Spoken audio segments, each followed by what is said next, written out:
ಪರಶಿವನು ತಾನವತರಿಸಿದನು ಸಿದ್ಧ ಸದ್ಗುರು ರೂಪದಿ, ಪರಿಹರಿಸುವನು ಭವದ ಭಯವನು ಶುದ್ಧ ಬೋಧ ಪ್ರಕಾಪದಿ.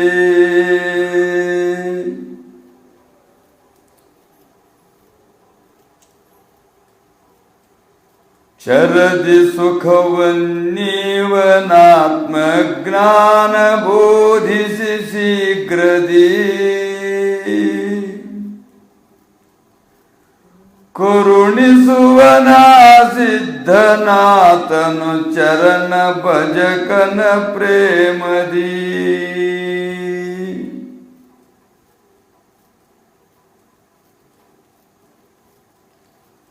ಶ್ರೀ ಗಣೇಶಾಯ ನಮಃ. ಶ್ರೀ ಗುರುಭ್ಯೋ ನಮಃ. ಶ್ರೀ ಸದ್ಗುರು ಸಿದ್ಧಾರೂಢ ಮಹಾಪ್ರಭುಗಳವರ ದಿವ್ಯ ಚರಿತ್ರೆಯಲ್ಲಿ ಇಂದು 9ನೆಯ ಅಧ್ಯಾಯವು ಪ್ರಾಪ್ತವಾಗಿರುವಂತಹದ್ದು. ಗತ ಅಧ್ಯಾಯದಲ್ಲಿ ಮಹಾಕ್ಷೇತ್ರವೆನಿಸಿಕೊಂಡಿರುವಂಥ ಕಾಶಿಯಲ್ಲಿ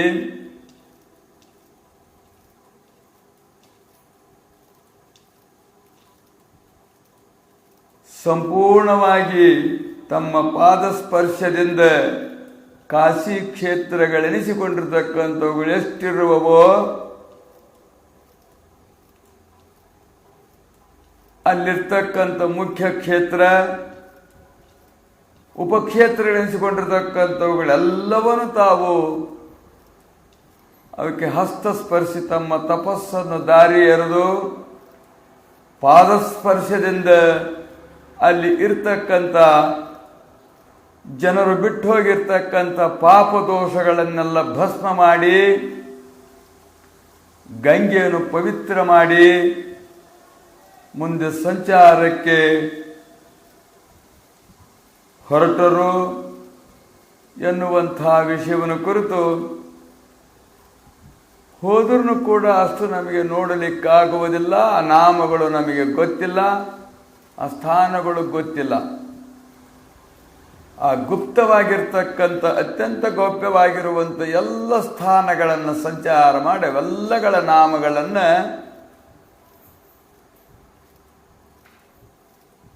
ಕೇಳುವುದರಿಂದಲೇ ಹೇಳುವುದರಿಂದಲೇ ಹೋಗಿ ಬಂದದ್ದಕ್ಕಿಂತಲೂ ಅಧಿಕವಾಗಿರುವಂಥ ಫಲವೆನ್ನುವಂತಹದ್ದು ಭಕ್ತರಿಗೆ ಸಿಗಲಿ, ಈ ಸಿದ್ಧಾರೂಢ ಪರಂಪರೆಯವರಿಗೆ ಮುಂದೂ ಸಿಗಲಿ, ಓದುವ ಕೇಳುವ ಎಲ್ಲರಿಗೂ ಸಿಗಲಿ ಅನ್ನುವಂತಹ ಉದ್ದೇಶದಿಂದ ಹಾಗೆ ಸಂಚಾರ ಮಾಡಿ ಕಥಾಮೃತದಲ್ಲಿ ಆ ವಿಷಯಗಳನ್ನೆಲ್ಲ ನಿರೂಪಣ ಮಾಡ್ತಾ 2 ಮುಖ್ಯವಾದ ಘಟ್ಟಗಳನ್ನು ಉಪದೇಶ ಮಾಡಿದರು. ನಂಗಾ ಸನ್ಯಾಸಿ ಬಂದವರನ್ನ ಸಾಮಾನ್ಯವಾಗಿ ಕಂಡದ್ದು. ಮತ್ತೊಂದು ವಿಷಯ, ಸಾಹುಕಾರನ ಮನೆ ಮುಂದೆ ನಿಂತಾಗ ಆ ನಂಗಾ ಸನ್ಯಾಸಿ ಆದಂಥವನು ವಸ್ತ್ರಧಾರಣೆ ಮಾಡ್ತಕ್ಕಂಥವರಿಗೆ ದುಃಖವೇ ಹೊರತು ಅವುಗಳನ್ನು ತರಬೇಕು, ಹೊಲಿಸ್ಕೋಬೇಕು, ಉಟ್ಕೋಬೇಕು, ಒಗಿಬೇಕು, ಸೆಳಿಬೇಕು, ಒಣಗಿಸ್ಬೇಕು, ಹರಿದ್ರೆ ತ್ಯಾಪಿ ಹಚ್ಕೋಬೇಕು, ಇವೆಲ್ಲ ದುಃಖನೇ ಹೊರತು ಸುಖ ಇಲ್ಲ ಅಂತ ಹೇಳಿದೆ ಅವನು. ತಾನು ನಗ್ನವಾಗಿದ್ದ ವಸ್ತ್ರವಿದ್ದಲ್ಲ. ನಂಗಾ ಸನ್ಯಾಸಿಗಳು ಅಂದ್ರೆ ಮೈತುಂಬ ಬೂದಿ ಬಡ್ಕೊಂಡು ದಿಗಂಬರವಾಗಿರ್ತಾರೆ ಅವರು, ನಾಗಾಗಳು ಅಂತೇಳಿ, ನಂಗಾಗಳು ಅಂತೇಳಿ. ಅವಾಗ ಪ್ರತಿ ಪ್ರಶ್ನೆ ಮಾಡಿದರು. ಭಾಳಷ್ಟು ಬಿಸಿಲು ಬೀಳ್ತೈತಿ, ಏನು ಮಾಡ್ತೀಯ? ಭಾಳಷ್ಟು ಶೀತವಾಗ್ತೈತಿ, ಏನು ಮಾಡ್ತೀಯ? ಮಳೆ ಬರ್ತೈತಿ, ಏನು ಮಾಡ್ತೀಯ ಅವಾಗ ಅಂತ ಕೇಳಿದರು. ಸಹನ ಮಾಡಿಕೊಳ್ತಾನೆ ಎಂದ ಅವನು. ಸಹನ ಮಾಡಿಕೊಳ್ತಾನೆ ಅಂದರು. ಈ ಕೂದಲ ಕಿತ್ಕೊಂಡ ಸಾಧುಗಳು ನೋಡಿ ಕೆಲವು ಕಿತ್ಕೊಂತಾರೆ, ನೋವು ಹಾಕೋದವ್ರಿಗೆ ಸಹನ ಮಾಡ್ಕೊಂತಾರೆ ಅವರು. ಹಿಂಗೆ ಗಡ್ಡನೆಲ್ಲ ಕಿತ್ಕೊಂತಾರೆ, ಒಂದು ಕೂದಲನ್ನು ಸುಮ್ಮನೆ ಕಿತ್ಕೊಳ್ಳೋದೇ ಕೆಲಸ ಅವರು. ಸಹನ ಮಾಡ್ಕೊಂತಾರೆ. ರಾತ್ರಿ ಉಣ್ಣದೇ ಇಲ್ಲ ಅವರು, ಹಸಿವು ಹಾಕತಿ ಸಹನ ಮಾಡ್ಕೊಂತಾರೆ.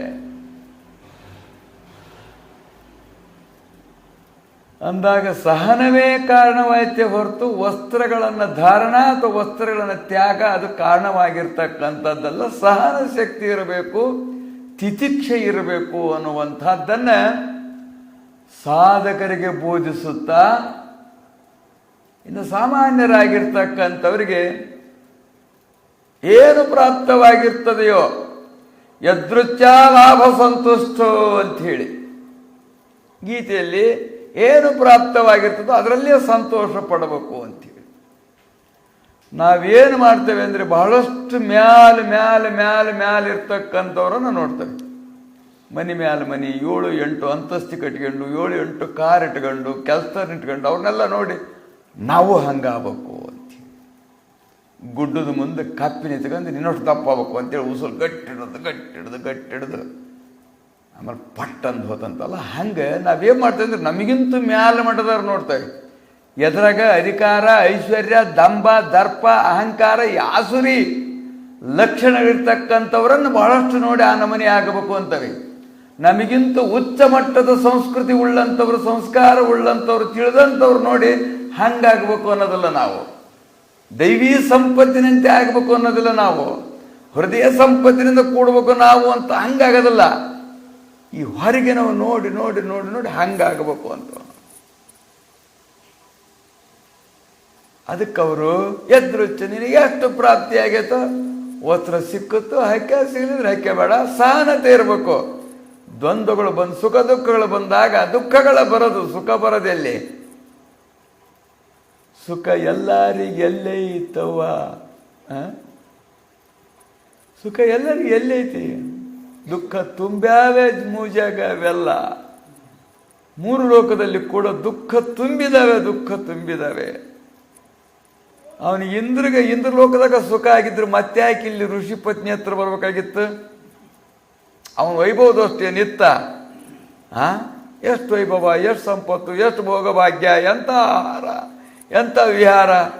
ಮತ್ತು ಅವನ ಸುಖ ಸರಿಯಾಗಿ ಆಗಿಲ್ಲ ಅಂತಂದ್ರೆ ಮತ್ತಿಲ್ಲಿ ಬಂದಾನ. ಹೌದಾ? ಅದು ದುಃಖ ಆಗೈತಿ ಅಂತಾನೆ ಅವನಿಗೆ. ಆದ್ರದಿಂದ ಯದೃಚ್ಛ ಲಾಭ ಸಂತುಷ್ಟೋ ಅಂತ ಏನು ಪ್ರಾಪ್ತವಾಗಿರ್ತದೋ ನಮಗೆ ಈ ಕ್ಷಣಕ್ಕೆ, ಈ ದಿವಸಕ್ಕೆ, ಈ ಪ್ರಕಾರವಾಗಿ ಇಂಥದೇ ನಮಗೆ ಪ್ರಾಪ್ತಿ ಆಗಬೇಕು ಅನ್ನತಕ್ಕಂಥದ್ದೊಂದು ನಿಯಮ ಇರ್ತದೆ. ಅಂಥದ್ದು ಪ್ರಾಪ್ತಿಯಾದಾಗ ನಾವು ಸಂತುಷ್ಟರಾಗಬೇಕು. ನಮಗೆ ಕರ್ಮದಿಂದ ಬಂದಿರತಕ್ಕಂಥ ಫಲಾಫಲಗಳಲ್ಲಿ ನಾವು ಸಂತುಷ್ಟರಾಗಬೇಕು. ನಾವು ಕರ್ಮ ಮಾಡಿ ಸಂತೋಷ ಪಡಕತ್ತಿರೆ ನಮ್ದು ಹಿಂಗೈತಪ್ಪ, ಹಣೆ ಬರ್ದಾಗ ಹಿಂಗ ಮಾಡ್ರೆ ನಾವು ಅಂದ್ರೆ ಹಂಗಲ್ಲ. ಅದು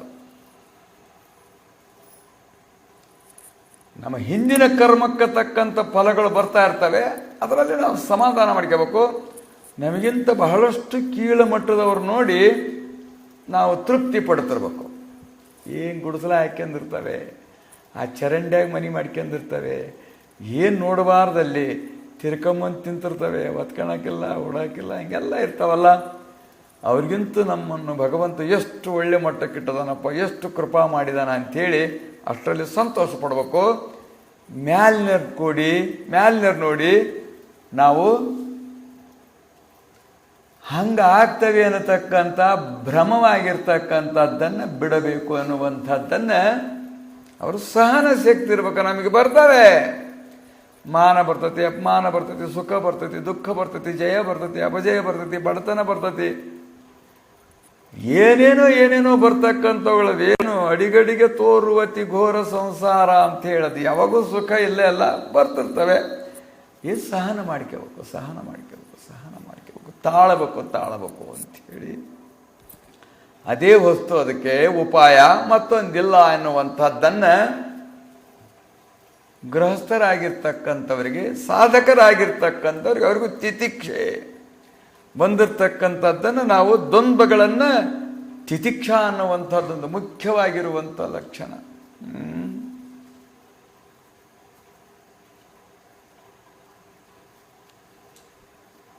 ಷಟ್ ಸಂಪತ್ತಿಗಳು ಅಂಥೇಳಿ, ಸಂಪತ್ತಿಗಳು ಅಂಥೇಳಿ, ಶಮಾಧಿ ಷಟ್ಕ ಸಂಪತ್ತು ಅಂಥೇಳಿ, ಶಮ ಧಮ ತಿತಿಕ್ಷ ಉಪರತಿ ಶ್ರದ್ಧಾ ಸಮಾಧಾನ ಅನ್ನತಕ್ಕಂಥವುಗಳು ಇವು 6 ಸಂಪತ್ತುಗಳು ಅಂತಾರೆ ಇವಕ್ಕೆ. ತಿತಿಕ್ಷ ಒಂದು ಸಂಪತ್ತಿದು, ಸಮಾಧಾನ ಅನ್ನುವಂಥದ್ದೊಂದು ಸಂಪತ್ತು. ಶಮೆ ಅಂದ್ರೆ ಮನೋನಿಗ್ರಹ, ಧಮೆ ಇಂದ್ರಿಯ ನಿಗ್ರಹ. ನಾವು ನಿಗ್ರಹ ಮಾಡೋಕೆ ಬಿಟ್ಟೆ ಅಲ್ಲಿ ಅವನು ಉಗ್ರಗಕ್ಕೆ ಬಿಟ್ಟದವೆ, ಬರೀ ಉಗ್ರಗಕ್ಕೆ ಬಿಟ್ಟದವೆ. ಬರೇ ಹೊರಗ ಹೊರಗ ಹೊರಗ ಹೊರಗ ಹೊರಗ. ಇವುಗಳನ್ನು ನಾವು ಒಂದೊಂದು ಇಂದ್ರಿಯಗಳನ್ನು ನಿಗ್ರಹ ಮಾಡಿದ್ರೆ ಎಂಥ ಶಕ್ತಿ ಬರ್ತದೆ ನಮಗೆ ಅಂದರೆ, ಇಂದ್ರಿಯಗಳ ನಿಗ್ರಹ ಮಾಡಿದರೆ, ಆದರೆ ಮನಸ್ಸು ನಿಗ್ರಹ ಮಾಡಿಬಿಟ್ರಂತೂ ತೀರೇ ಹೋತು. ಶಮಂಜ ಪರಮಂ ಸುಖಂ ಅಂತ ಹೇಳಿದರು ವಸಿಷ್ಠ ಮಹರ್ಷಿಗಳು ರಾಮಚಂದ್ರನ ಕುರಿತು. ಮೋಕ್ಷಕ್ಕೆ 4 ಮಾರ್ಗದಲ್ಲಿ ಇದು ಒಂದು, ಶಮಂಚ ಪರಮಂ ಸುಖಂ ಅಂತೇಳಿ ಮನೋನಿಗ್ರಹ. ಇದು ಅದಕ್ಕಿಂತಲೂ ಬಹಳಷ್ಟು ನಮಗೆ ಸುಖ ಕೊಡ್ತಕ್ಕಂಥದ್ದು. ಇಂದ್ರಿಯ ನಿಗ್ರಹ ಅದು ಕೂಡ ಬಹಳಷ್ಟು ಲಾಭದಾಯಕವಾಗಿರ್ತಕ್ಕಂಥದ್ದಿರುವುದು. ಭೀಷ್ಮ ಪಿತ ಗಂಧರ್ವನಗ ಯಾರವನು ಶಕುನಿ ಗಾಂಧಾರ ರಾಜನ ಹತ್ರ ಹೋಗಿ ಧೃತರಾಷ್ಟ್ರನಿಗೆ ಅವನ ಮಗಳನ್ನು ಕೇಳಿದ ತಕ್ಷಣದಲ್ಲಿ ಅವನೇನು ಒಪ್ಪಲಿಲ್ಲ. ಆಕೆ ಕಣ್ಣು ಕಟ್ಕೊಂಡು ಬಂದು ಒಪ್ಪಿಲ್ಲ ಅವನು ಆಗ್ತಾನೆ ಅಂತ ಹೇಳಿ. ಅವತ್ತು ಕಣ್ಣು ಕಟ್ಟಿದೇಕೆ ತಾನು ಸಾಯುವವರೆಗೂ 1 ಸಲ ಮಾತ್ರ ಬಿಚ್ಚಿದ್ಲು, ಎಂದೂ ಗಂಡನ ಮುಖ ನೋಡಲಿಲ್ಲ. ಅವನಿಗೆ ಕಣ್ಣಿಲ್ಲ ಅಂದ್ರೆ ನನಗೂ ಬೇಡ ಅಂತ, ಗಂಡನಿಗೆ ಕಣ್ಣಿಲ್ಲದ್ರೆ ಅವನಿಗಿಲ್ಲದ್ದು ನನಗೆ ಬೇಡ ಅಂತ. ಈಗ ಅವನಿಗಿದ್ರೆ ಬಿಟ್ರೇನು,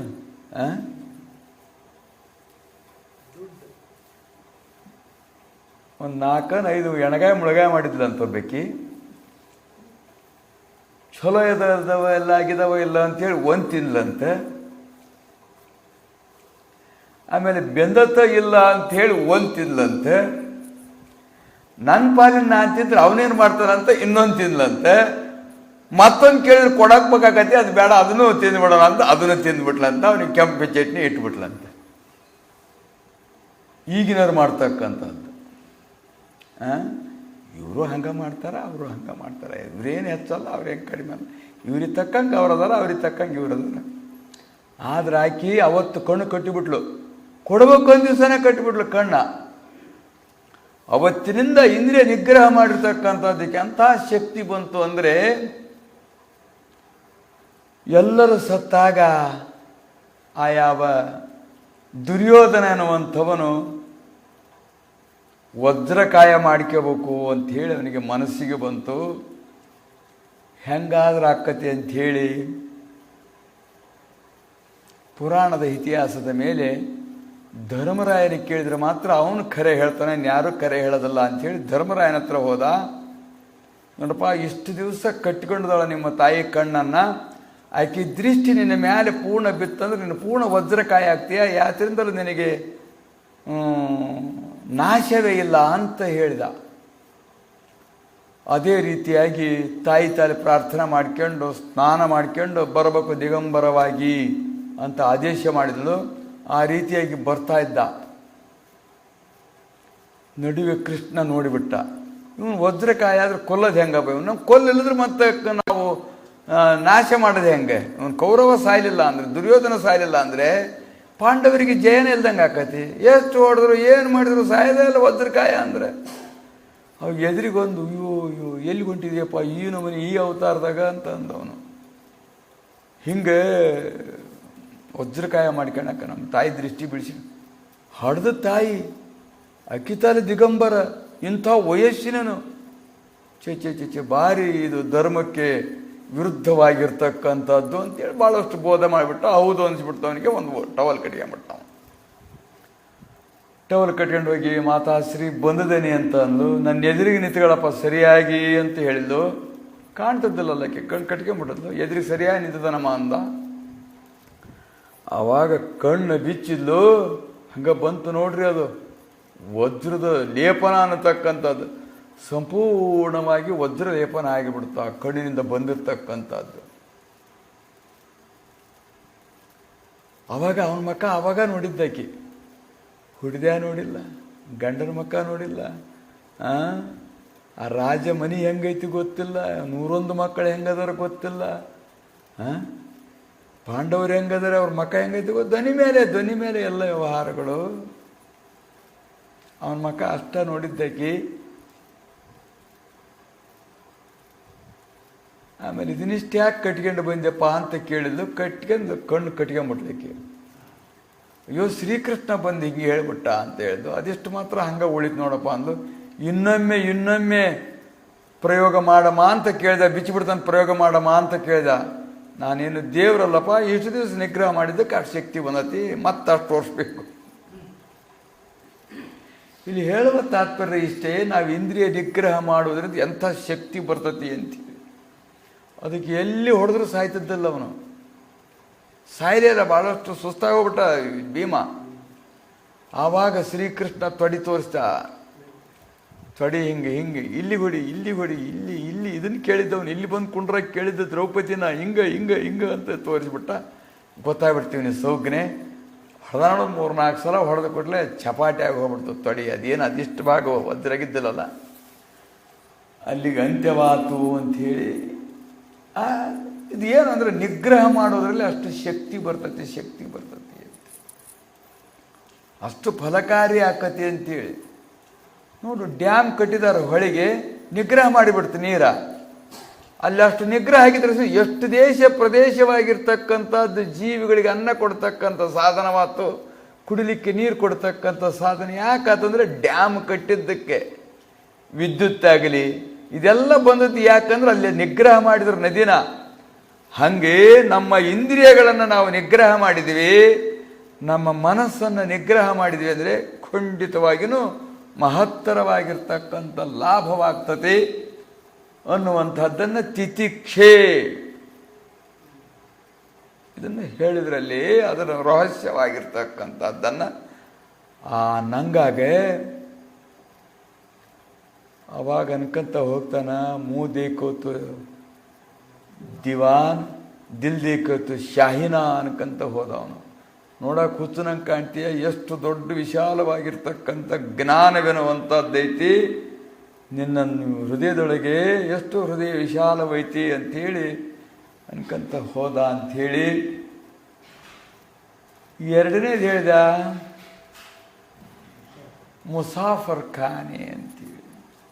ಹಿಂದೆಷ್ಟು ಮಂದಿ ಮಠಾಧಿಪತಿಗಳಾಗಿ ಹೋಗಿದ್ದಾರೆ ಇಲ್ಲಿ, ತ್ರೈತಾಯುಗದಿಂದ ಹಿಡಿದು ಯಾರು ಬಂದು ಹೋಗಿದ್ದಾರೆ. ಬಂದವು ನಾವು ಹೋಗರೆ, ನೀವು ಹೋಗರೆ, ಎಲ್ಲರೂ ಹೋಗರೆ, ಎಲ್ಲರೂ ಒಂದೇ ದಿವಸದ್ದಿದು ಅಂಥೇಳಿ. ಖಾಲಿ ಹಾಸ್ಯ ಆಯಾ, ಖಾಲಿ ಹಾಸ್ಯ ಗಯಾ, ಏಕ್ ದಿನ ಕಾ ದೌಲತ್ ಅಂತ ಹೇಳಿದೆಲ್ಲ. ಏನು ಒಂದೇ ದಿವಸದ ದೌಲತ್ತಿದು ಅಂಥೇಳಿ. ಒಂದು ದಿವಸನೂ ಇಲ್ರಿ ನಮ್ಮ ಲೆಕ್ಕ ನೋಡಿದರೆ. ನಾವೇನೋ ಭಾಳ ವರ್ಷದವಿ ಅಂತವಿ. ನಮ್ಮ 24 ತಾಸು ದೇವತೆಗಳ ಅದು ಒಂದು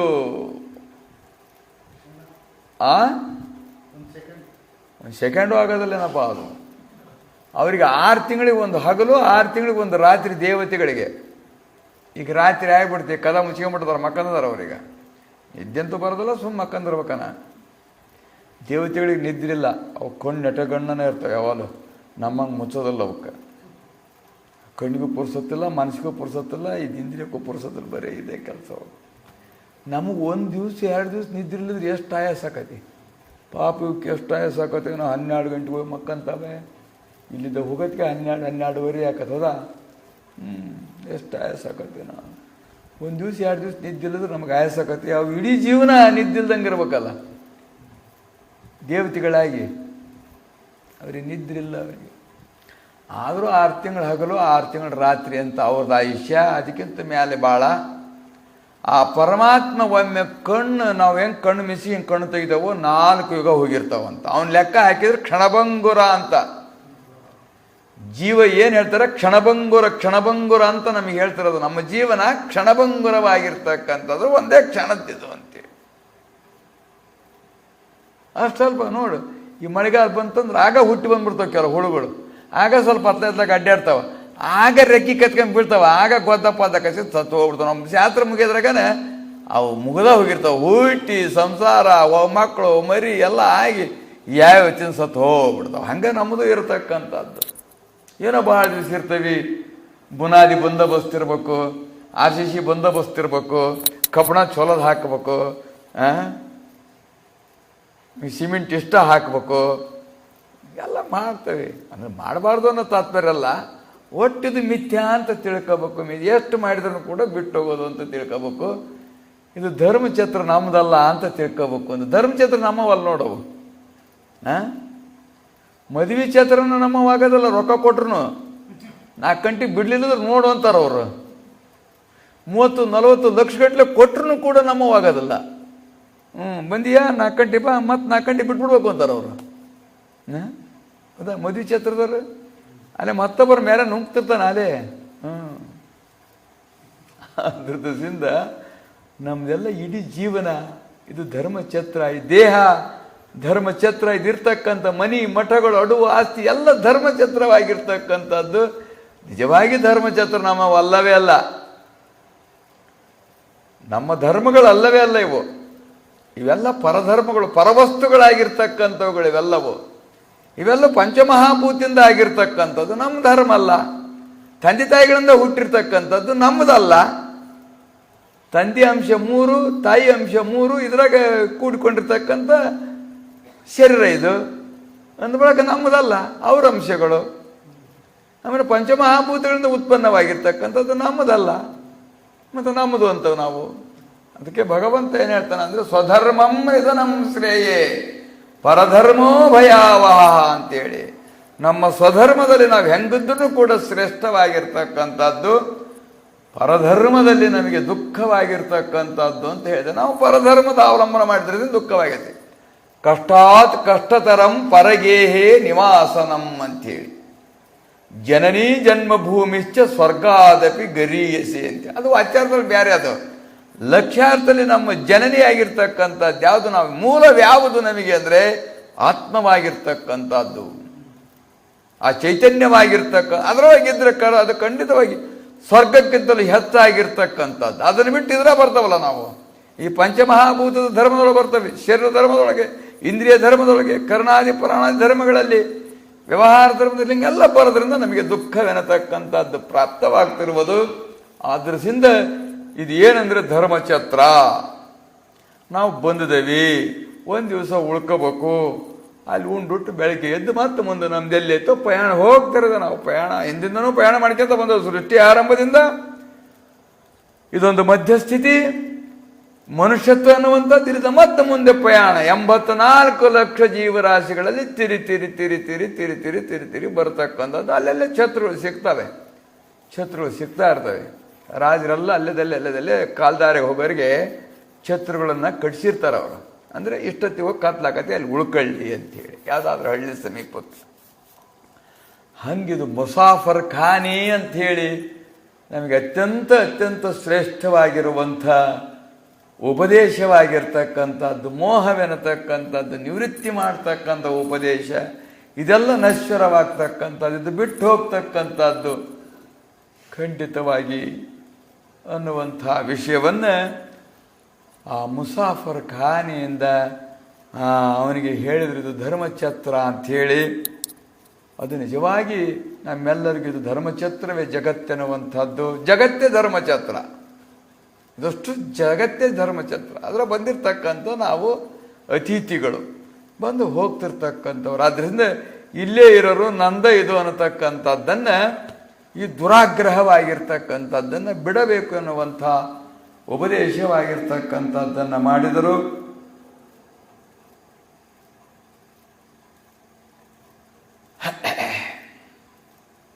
ಅತ್ಯಂತ ಶ್ರೇಷ್ಠವಾಗಿರುವಂಥ ನಾಮಗಳನ್ನು ಪ್ರಕಟ ಮಾಡಿದರು. ಅವು ಕೇಳುವುದರಿಂದ ಕರ್ಣದ ದೋಷ ಅನ್ನುವಂಥದ್ದು ಹೋಗುತ್ತದೆ. ಅವುಗಳನ್ನು ನಾವು ಶುದ್ಧ ಭಾವದಿಂದ, ಸದ್ಭಾವದಿಂದ ಆ ಕ್ಷೇತ್ರಗಳ ಸ್ಮರಣೆ ಮಾಡಿ ಹೋಗಿ ಬಂದಿದ್ವಿ ಅಂದರೆ ಅವುಗಳನ್ನು ಮನಸ್ಸಿನಲ್ಲಿ ತಂದುಕೊಂಡ್ವಿ. ಆ ಜ್ಯೋತಿರ್ಲಿಂಗಗಳಾಗಲಿ, ಉದ್ಭವಲಿಂಗಗಳಾಗಲಿ, ಯಾವುದೇ ತೀರ್ಥಗಳಾಗಲಿ ಒಂದು ಮನಸ್ಸಿನೊಳಗೊಮ್ಮೆ ತಂದುಕೊಂಡಿವಿ, ಅವುಗಳ ಮನಸ್ಸಿನಿಂದಲೇ ನಾವು ಸ್ಮರಣ ಮಾಡಿದ್ವಿ, ನಮಸ್ಕಾರ ಮಾಡಿದ್ವಿ ಅಂದರೆ ಮಾನಸ ಪೂಜೆ ಎನಿಸಿಕೊಳ್ಳುವಂಥದ್ದಾಗುವುದು. ಮಾನಸ ಪೂಜೆ ಅದು. ಆ ಕ್ಷೇತ್ರಕ್ಕೆ ಹೋದ್ವಿ, ಲಿಂಗ ದರ್ಶನ ಮಾಡಿದ್ವಿ, ಅದಕ್ಕೊಂದು ಬಿಲ್ಲೋಪತ್ರೆ ಇಟ್ವಿ, ಒಂದಿಷ್ಟು ಅಭಿಷೇಕ ಹಾಕಿದ್ವಿ, ಒಂದಿಷ್ಟು ನಮಸ್ಕಾರ ಮಾಡಿದ್ವಿ, ಪ್ರದಕ್ಷಿಣೆ ಮಾಡಿದ್ವಿ, ಸ್ತೋತ್ರ ಮಾಡಿದ್ವಿ. ಈ ಪ್ರಕಾರವಾಗಿ ಮನಸ್ಸಿನಲ್ಲೇ ಭಾವಿಸಿದರೆ ಮಾನಸ ಪೂಜೆ ಆಗ್ತಕ್ಕಂಥದ್ದಾಗುವುದು. ಅಂಥ ಒಂದು ಪಾವಿತ್ರ್ಯತೆ, ಪರಿಶುದ್ಧತೆ, ಸುಲಭವಾಗಿ ಪುಣ್ಯವೆನ್ನುವಂಥದ್ದು ಸಂಗ್ರಹವಾಗಲಿ ಎಲ್ಲ ಗುರುಭಕ್ತರಿಗೆ, ಸದ್ಭಕ್ತರಿಗೆ, ಸಾತ್ವಿಕರಿಗೆ ಅನ್ನುವಂತಹ ಉದ್ದೇಶದಿಂದ ಸವಿಸ್ತಾರವಾಗಿ ನಿರೂಪಣೆ ಮಾಡಿದರು. ಆ ವಿಷಯವನ್ನು ಒಮ್ಮೆ ಸ್ಮರಣಕ್ಕೆ ತಂದು ತಟಸ್ಥ ಮಾಡಿ ಸದ್ಯ ಪ್ರಾಪ್ತವಾಗಿರ್ತಕ್ಕಂಥ ಅಧ್ಯಾಯದಲ್ಲಿ ಪ್ರವೃತ್ತಿ.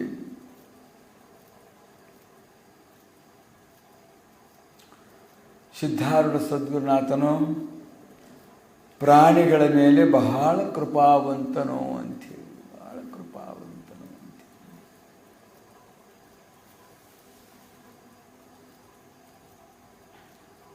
ಕರುಣವಿರಲಿ ಸಕಲ ಜೀವರುಳು ಅಂಥೇಳಿ. ನಾವು ಯಾವುದ್ರ ಮೇಲೆ ಕರುಣೆ ತೋರಿಸ್ತೇವೆ? ಯಾವುದ್ರ ಮೇಲೂ ತೋರಿಸೋದಿಲ್ಲ. ನಮಗಿಂತ ಅಶಕ್ತವಾಗಿರ್ತಕ್ಕಂಥ ಪ್ರಾಣಿಗಳ ಮೇಲೆ ಯಾವುದ್ರ ಮೇಲೂ ನಾವು ಕರುಣೆ ತೋರಿಸೋದಿಲ್ಲ. ನಮಗಿಂತೂ ಸಶಕ್ತವಾಗಿದ್ದರೆ ಹೋಗ್ಬಿಡು ಮಾರಾಯ ಅಂತವೆ. ನಮಗಿಂತೂ ಗಟ್ಟುಳನಿದ್ದ ಅಂದರೆ ಎಲಿದಚ್ಚಿ ಬಿಡು ಮಾರಾಯ ಅಂತ ಹೋಗ್ತೇವೆ. ನಮಗಿಂತೂ ಅದರ ಬದ್ರದು ಯಾಕ ಅಂತ ತೋಳೇರಿಸ್ತೇವೆ. ಅದ್ರಾಗೂ ಇನ್ನು ಕ್ಷುಲ್ಲಕ ಪ್ರಾಣಿ ಮೇಲಂತೂ ನಾವು ಕರುಣೆ ತೋರಿಸೋದೇ ಇಲ್ಲ. ಹಿಂಗೆ ಕುಂತಿದ್ವಿ ಅಂದ್ರೆ ಅದು ಸೊಳ್ಳೆಲ್ಲರ ಹೊಡೆಯಕತ್ತಿ ಅಂದ್ರೆ ಹೊಡೆದ್ವಿ ಅಂದ್ರೆ ಚಪಾಟಿ ಆಗಿ ಬಿಡ್ಬೇಕು. ಹಂಗಾದ ರಾಕ್ಷಸರು ಹೆಂಗೆ ಮನುಷ್ಯನ ಚಪಾಟಿ ಮಾಡ್ತಾರೋ ಹಂಗೆ ಸೊಳ್ಳೆ ಆಗಲಿ ತಗಣಿ ಸಿಕ್ತಂದ್ರೆ ಹಂಗೆ ಉದ್ದಿ ಬಿಟ್ರೆ ಹೆಂಗೆ ಹೌದಾ ಮಾಡ್ತಾವೆಲ್ಲ. ಅವ್ರೇನು ಹೇಳಿದ್ರು ವಚನಕಾರ, ದಯವು ಇರಲು ಬೇಕು ಸಕಲ ಪ್ರಾಣಿಗಳಲ್ಲಿ, ದಯವೇ ಧರ್ಮದ ಮೂಲವಯ್ಯ ಅಂಥೇಳಿ. ಅಂದ್ರೆ ಎಲ್ಲ ಪ್ರಾಣಿಗಳಲ್ಲಿ ದಯ ಮಾಡ್ತಕ್ಕಂಥದ್ದು ನಮಗೆ ಆಗುತ್ತದೆ ಅಂದರೆ ಭಾಳ ಕಷ್ಟದ ಕೆಲಸ. ಅಹಿಂಸೋ ಪರಮೋ ಧರ್ಮ ಅಂತ ಅವ್ರು ಹೇಳ್ತಾರೆ ಕರೆ. ಆದರೂ ಎಷ್ಟು ಹಿಂಸೆ ಆಗ್ತತೆ ಅನ್ನತಕ್ಕಂಥದ್ದು ಗೊತ್ತಿಲ್ಲದ್ರೆ ಹಿಂಸೆ ಆಗ್ತಾನೆ ಇರ್ತದದು. ಆದ್ರಸಿಂದ ಪಂಚಸೂನುಗಳು ಅಂಥೇಳಿ ಪಂಚ ಹತ್ಯೆಗಳಂತಕ್ಕಂಥ ನಮಗೆ ಗೊತ್ತಿಲ್ಲದೆ ಆಗ್ತಕ್ಕಂಥ ಕಸ ಹೊಡೆಯೋದ್ರಿಂದ, ಕುಟ್ಟೋದ್ರಿಂದ, ಬೀಸೋದ್ರಿಂದ, ಅಡುಗೆ ಮಾಡೋದ್ರಿಂದ ಎಲ್ಲ ನಮೂನಿ ಇವೆಲ್ಲ ಆಗ್ತಿರ್ತಾವೆ. ಪಂಚಸೂನುಗಳು, ಪಂಚಪಾಪಗಳಂತಕ್ಕಂಥವು ದಿನನಿತ್ಯ ಎಲ್ಲರಿಗೆ ಆಗ್ತಿರ್ತವೆ. ಅದನ್ನು ಕಳೀಲಿಕ್ಕೆ ಬಹಳಷ್ಟು ಪ್ರಾಯಶ್ಚಿತ್ತಗಳನ್ನು ಮಾಡ್ಕೋಬೇಕು ಅನ್ನತಕ್ಕಂಥದ್ದು ನೇಮ. ಆದ್ರಿಂದ ಸದ್ಗುರುನಾಥ ಬರೀ ಮನುಷ್ಯರ ಮೇಲೆ ಅಷ್ಟೇ ಅಲ್ಲ, ಬರೀ ಭಕ್ತರ ಮೇಲೆ ಅಷ್ಟೇ ಅಲ್ಲ, ದುಷ್ಟರಿರಲಿ, ಭಕ್ತರಿರಲಿ, ಅಭಕ್ತರಿರಲಿ, ಪಶು ಪಕ್ಷಿ ಕ್ರಿಮಿಕೀಟ ಮೊದಲಾದಂಥವುಗಳಿದ್ರೂ ಕೂಡ ಅವುಗಳ ಮೇಲೂ ಪ್ರೇಮ ಮಾಡ್ತಕ್ಕಂಥವನು, ತನ್ನ ದೃಷ್ಟಿಯಿಂದ ಅವುಗಳನ್ನು ಅನುಗ್ರಹ ಮಾಡ್ತಕ್ಕಂಥವನು, ಸ್ಪರ್ಶ ಮಾಡಿ ಅವುಗಳನ್ನು ಕೂಡ ಪವಿತ್ರ ಮಾಡ್ತಕ್ಕಂಥವನು. ಈ ಪ್ರಕಾರವಾಗಿ ಬಹಳ ಕೃಪಾವಂತನಾಗಿರ್ತಕ್ಕಂಥವನು ಸದ್ಗುರು ಅಂತೇಳಿ. ನಮಗೆ ಹಿತವಾಗ್ತಕ್ಕಂಥವುಗಳನ್ನು ಮಾತ್ರ ನಾವು ಪ್ರೇಮ ಮಾಡ್ತೇವೆ, ಕರುಣೆ ಮಾಡ್ತೇವೆ, ಪ್ರೇಮ. ನಮಗೆ ಹಿತ ಆಗ್ತವನ್ನ. ಹಿತ ಆಗಲಿಲ್ಲ ಅಂದ್ರೆ ಮಗನೂ ಪ್ರೇಮ ಮಾಡಲ್ಲ, ಹಿತ ಆಗಲಿಲ್ಲ ಅಂದರೆ ಹೆಂಡತಿನೂ ಪ್ರೇಮ ಮಾಡಲ್ಲ, ಹಿತ ಆಗಲಿಲ್ಲ ಅಂದರೆ ಮನಿನೂ ಪ್ರೇಮ ಮಾಡೋದಲ್ಲ, ಹಿತ ಆಗಲಿಲ್ಲ ಅಂದ್ರೆ ಹೊಲನೂ ಪ್ರೇಮ ಮಾಡೋದಿಲ್ಲ, ಹಿತ ಆಗಲಿಲ್ಲ ಅಂದ್ರೆ ತೋಟನೂ ಪ್ರೇಮ ಮಾಡೋದಿಲ್ಲ. ನಾವು ನೋಡಿ, ಯಾರು ಸತ್ರು ಅಂದ ಕೂಡಲೇ ಹೋಗಿ ಕೇಳಿಸ್ತಾರೆ, 3 ವರ್ಷ ಮನೆ ಬಿಡಬೇಕು ನೀವು ಅಂತ ಹೇಳಿದ ಕೂಡಲೇ ಬಿಟ್ಟು ಬಿಡ್ತಾವೆ ನಾವು ಮನಿನ. ಆ ಮನೆಗೆ ಬಾಗಿಲು ಮುಳ್ಳು ಹಚ್ಚಿ ಬಿಟ್ಟು ಬಿಡ್ತೇವೆ. ಅವ್ನು ಸತ್ತು ನಕ್ಷತ್ರದ ಮಾತ್ರ ಬಿಡಬೇಕು ಅಂತ ಕೆಲವರು ಹೇಳ್ತಾರೆ. ಇಂಥ ನಕ್ಷತ್ರದ ಸತ್ತನ ಅವತ್ತು ನೀವು ಇರಬಾರ್ದು ಅಂತೇಳಿ. ಮನೆ ಎಷ್ಟು ಪ್ರೀತಿಸ್ತಿದ್ವಿ, ಅವತ್ತಿದ್ರೆ ನಾವು ಸಾಯ್ತೇವೆ ಅಂತೇಳಿ, ನಾವು ಸಾಯ್ತೇವೆ ಅಂತೇಳಿ. ಅವತ್ತಿದ್ದು ಬಿಟ್ರೆ ಯಾರು ಸಾಯ್ತಾರ ಅಂತ ಅವ್ರು ಹೆದರ್ಸೋದು ಅದನ್ನು. ಈ ಜ್ಯೋತಿಷ್ಯರು 6 ತಿಂಗಳು ಬಿಡ್ಬೇಕು, ವರ್ಷ ಬಿಡ್ಬೇಕು, ಏನೇನೋ ಹೇಳಿ ಕಳಿಸ್ತಿರ್ತಾರೆ. ಪ್ರೀತಿಸ್ತವ ನಾವು? ನಮ್ಮನ್ನು ಪ್ರೀತಿಸ್ತವ, ಮನಿ ಪ್ರೀತಿಸ್ತವ? ನಮ್ಮನ್ನು ಪ್ರೀತಿಸ್ತಕ್ಕಂಥದ್ದು, ನಮ್ಮನ್ನು ಪ್ರೀತಿಸ್ತಕ್ಕಂಥದ್ದು. ಎಲ್ಲ ಪರೀಕ್ಷೆ ಮಾಡ್ಕೊಂತ ಹೋದಂಗೆಲ್ಲ ತನಗಿಂತ ಪ್ರಿಯವಾದ ವಿಷಯ ಮುಂದುಂಟೆ ಅಂತೇಳಿ ಹೇಳಿದ್ದಾರೆ ಶ್ರೀಮನ್ ನಿಜಗುಣರು. ತನಗಿಂತಲೂ ಪ್ರಿಯವಾದ ವಿಷಯ ಎಲ್ಲಾದರೂ ಐತೇನು? ಯಾವ ಲೋಕದಾಗ ಅಂದ್ರೆ ಯಾವ ಲೋಕದೊಳಗೆಲ್ಲ ಯಾವ ವಸ್ತುವಿನೆಲ್ಲ ತನಗೆ ಅನುಕೂಲವಾದರೆ ಪ್ರಿಯ, ತನಗೆ ಪ್ರತಿಕೂಲವಾದರೆ ಅದು ಪ್ರಿಯವಲ್ಲವೇ ಅಲ್ಲ ಅಂಥೇಳಿ. ಮೂಲ ನಕ್ಷತ್ರದಾಗ ಹುಟ್ಟಿತ್ತು ಅಂದರೆ ಕೊಂದು ಬಿಡ್ತಾರೆ.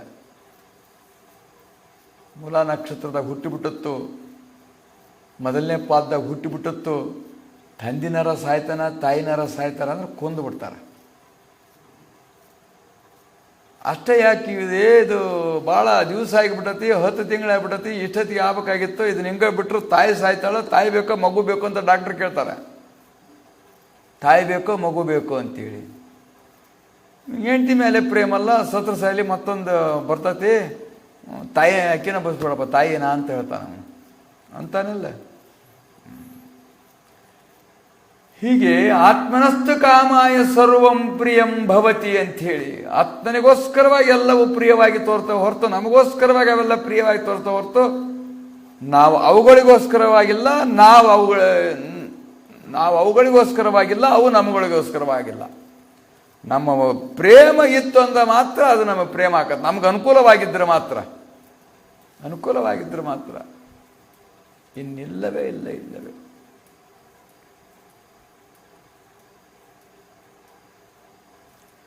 ಅವನು ಒಂದು ಅಪವಾದ ಬಂತು ಅಂತ ಹೋಗಿ ಅಷ್ಟೆಲ್ಲ ಹೋರಾಟ ಮಾಡಿ ಬಂದು ಮತ್ತೆ ಅಡಿಗಟ್ಟಲಿಲ್ಲ ರಾಮ ಸೀತೆನ. ಬೇರೆ ಸಾಮಾನ್ಯ ಮಾತಿಗೆ ಎಷ್ಟು ಪ್ರೀತಿ ಇದ್ದ, ಎಷ್ಟು ಹೋರಾಟ ಮಾಡಿದ, ಸಮುದ್ರಕ್ಕೆ ಸೇತುವೆ ಕಟ್ಟಿದ, ಅಷ್ಟೆಲ್ಲ ಸೈನ್ಯ ತಗೊಂಡೋದ, ವಾಲಿ ಕೊಂದ, ರಾವಣನ ಕೊಂದ, ಅವನ್ನೆಲ್ಲ ಹಾಳು ಮಾಡಿದೆ, ಆಕಿನ ಕರ್ಕೊಂಬಂದು ಮತ್ತೆ ಪಟ್ಕಟ್ಕೊಂಡು ಒಂದು ವಾರ ಇದ್ನ ಎಲ್ಲ ಗೊತ್ತಲ್ಲ. ಅಲ್ಪ ಅಗಸನ ಕಲ್ಪನೆ ಮಾತಿಗೆ ಅಳಿಕಿದ ಶ್ರೀರಾಮ. ಹೌದಾ? ತನಗೆ ಪ್ರೀತಿ ಬಂತು, ಸೀತೆ ಮೇಲೆ ಪ್ರೀತಿ ಬಂತು. ನೀ ಸೀತೆ ಮೇಲೆ ಪ್ರೀತಿ ಬಂದ್ರೆ ಕಳಿಸದ್ ನಾವನು. ಆದ್ರಿಂದ ಎಲ್ಲದು ಹಿಂಗೈತಿ, ಎಲ್ಲರ ಜೀವನದ ವ್ಯವಹಾರ ಹಿಂಗೈತಿ. ಅವಂದೇ ಅಂತಲ್ಲಿ ಉದಾಹರಣೆಗಳು ಅಷ್ಟೇ ಇವು. ಅವು ಉದ್ದೇಶಗಳು ಬೇರೆ ಇರ್ತವೆ, ಅದು ಬೇರೆ. ಅದು ನಾವು ಬೇಕಾದಷ್ಟು ನಾವು ತಗೋಬೇಕೀಗ.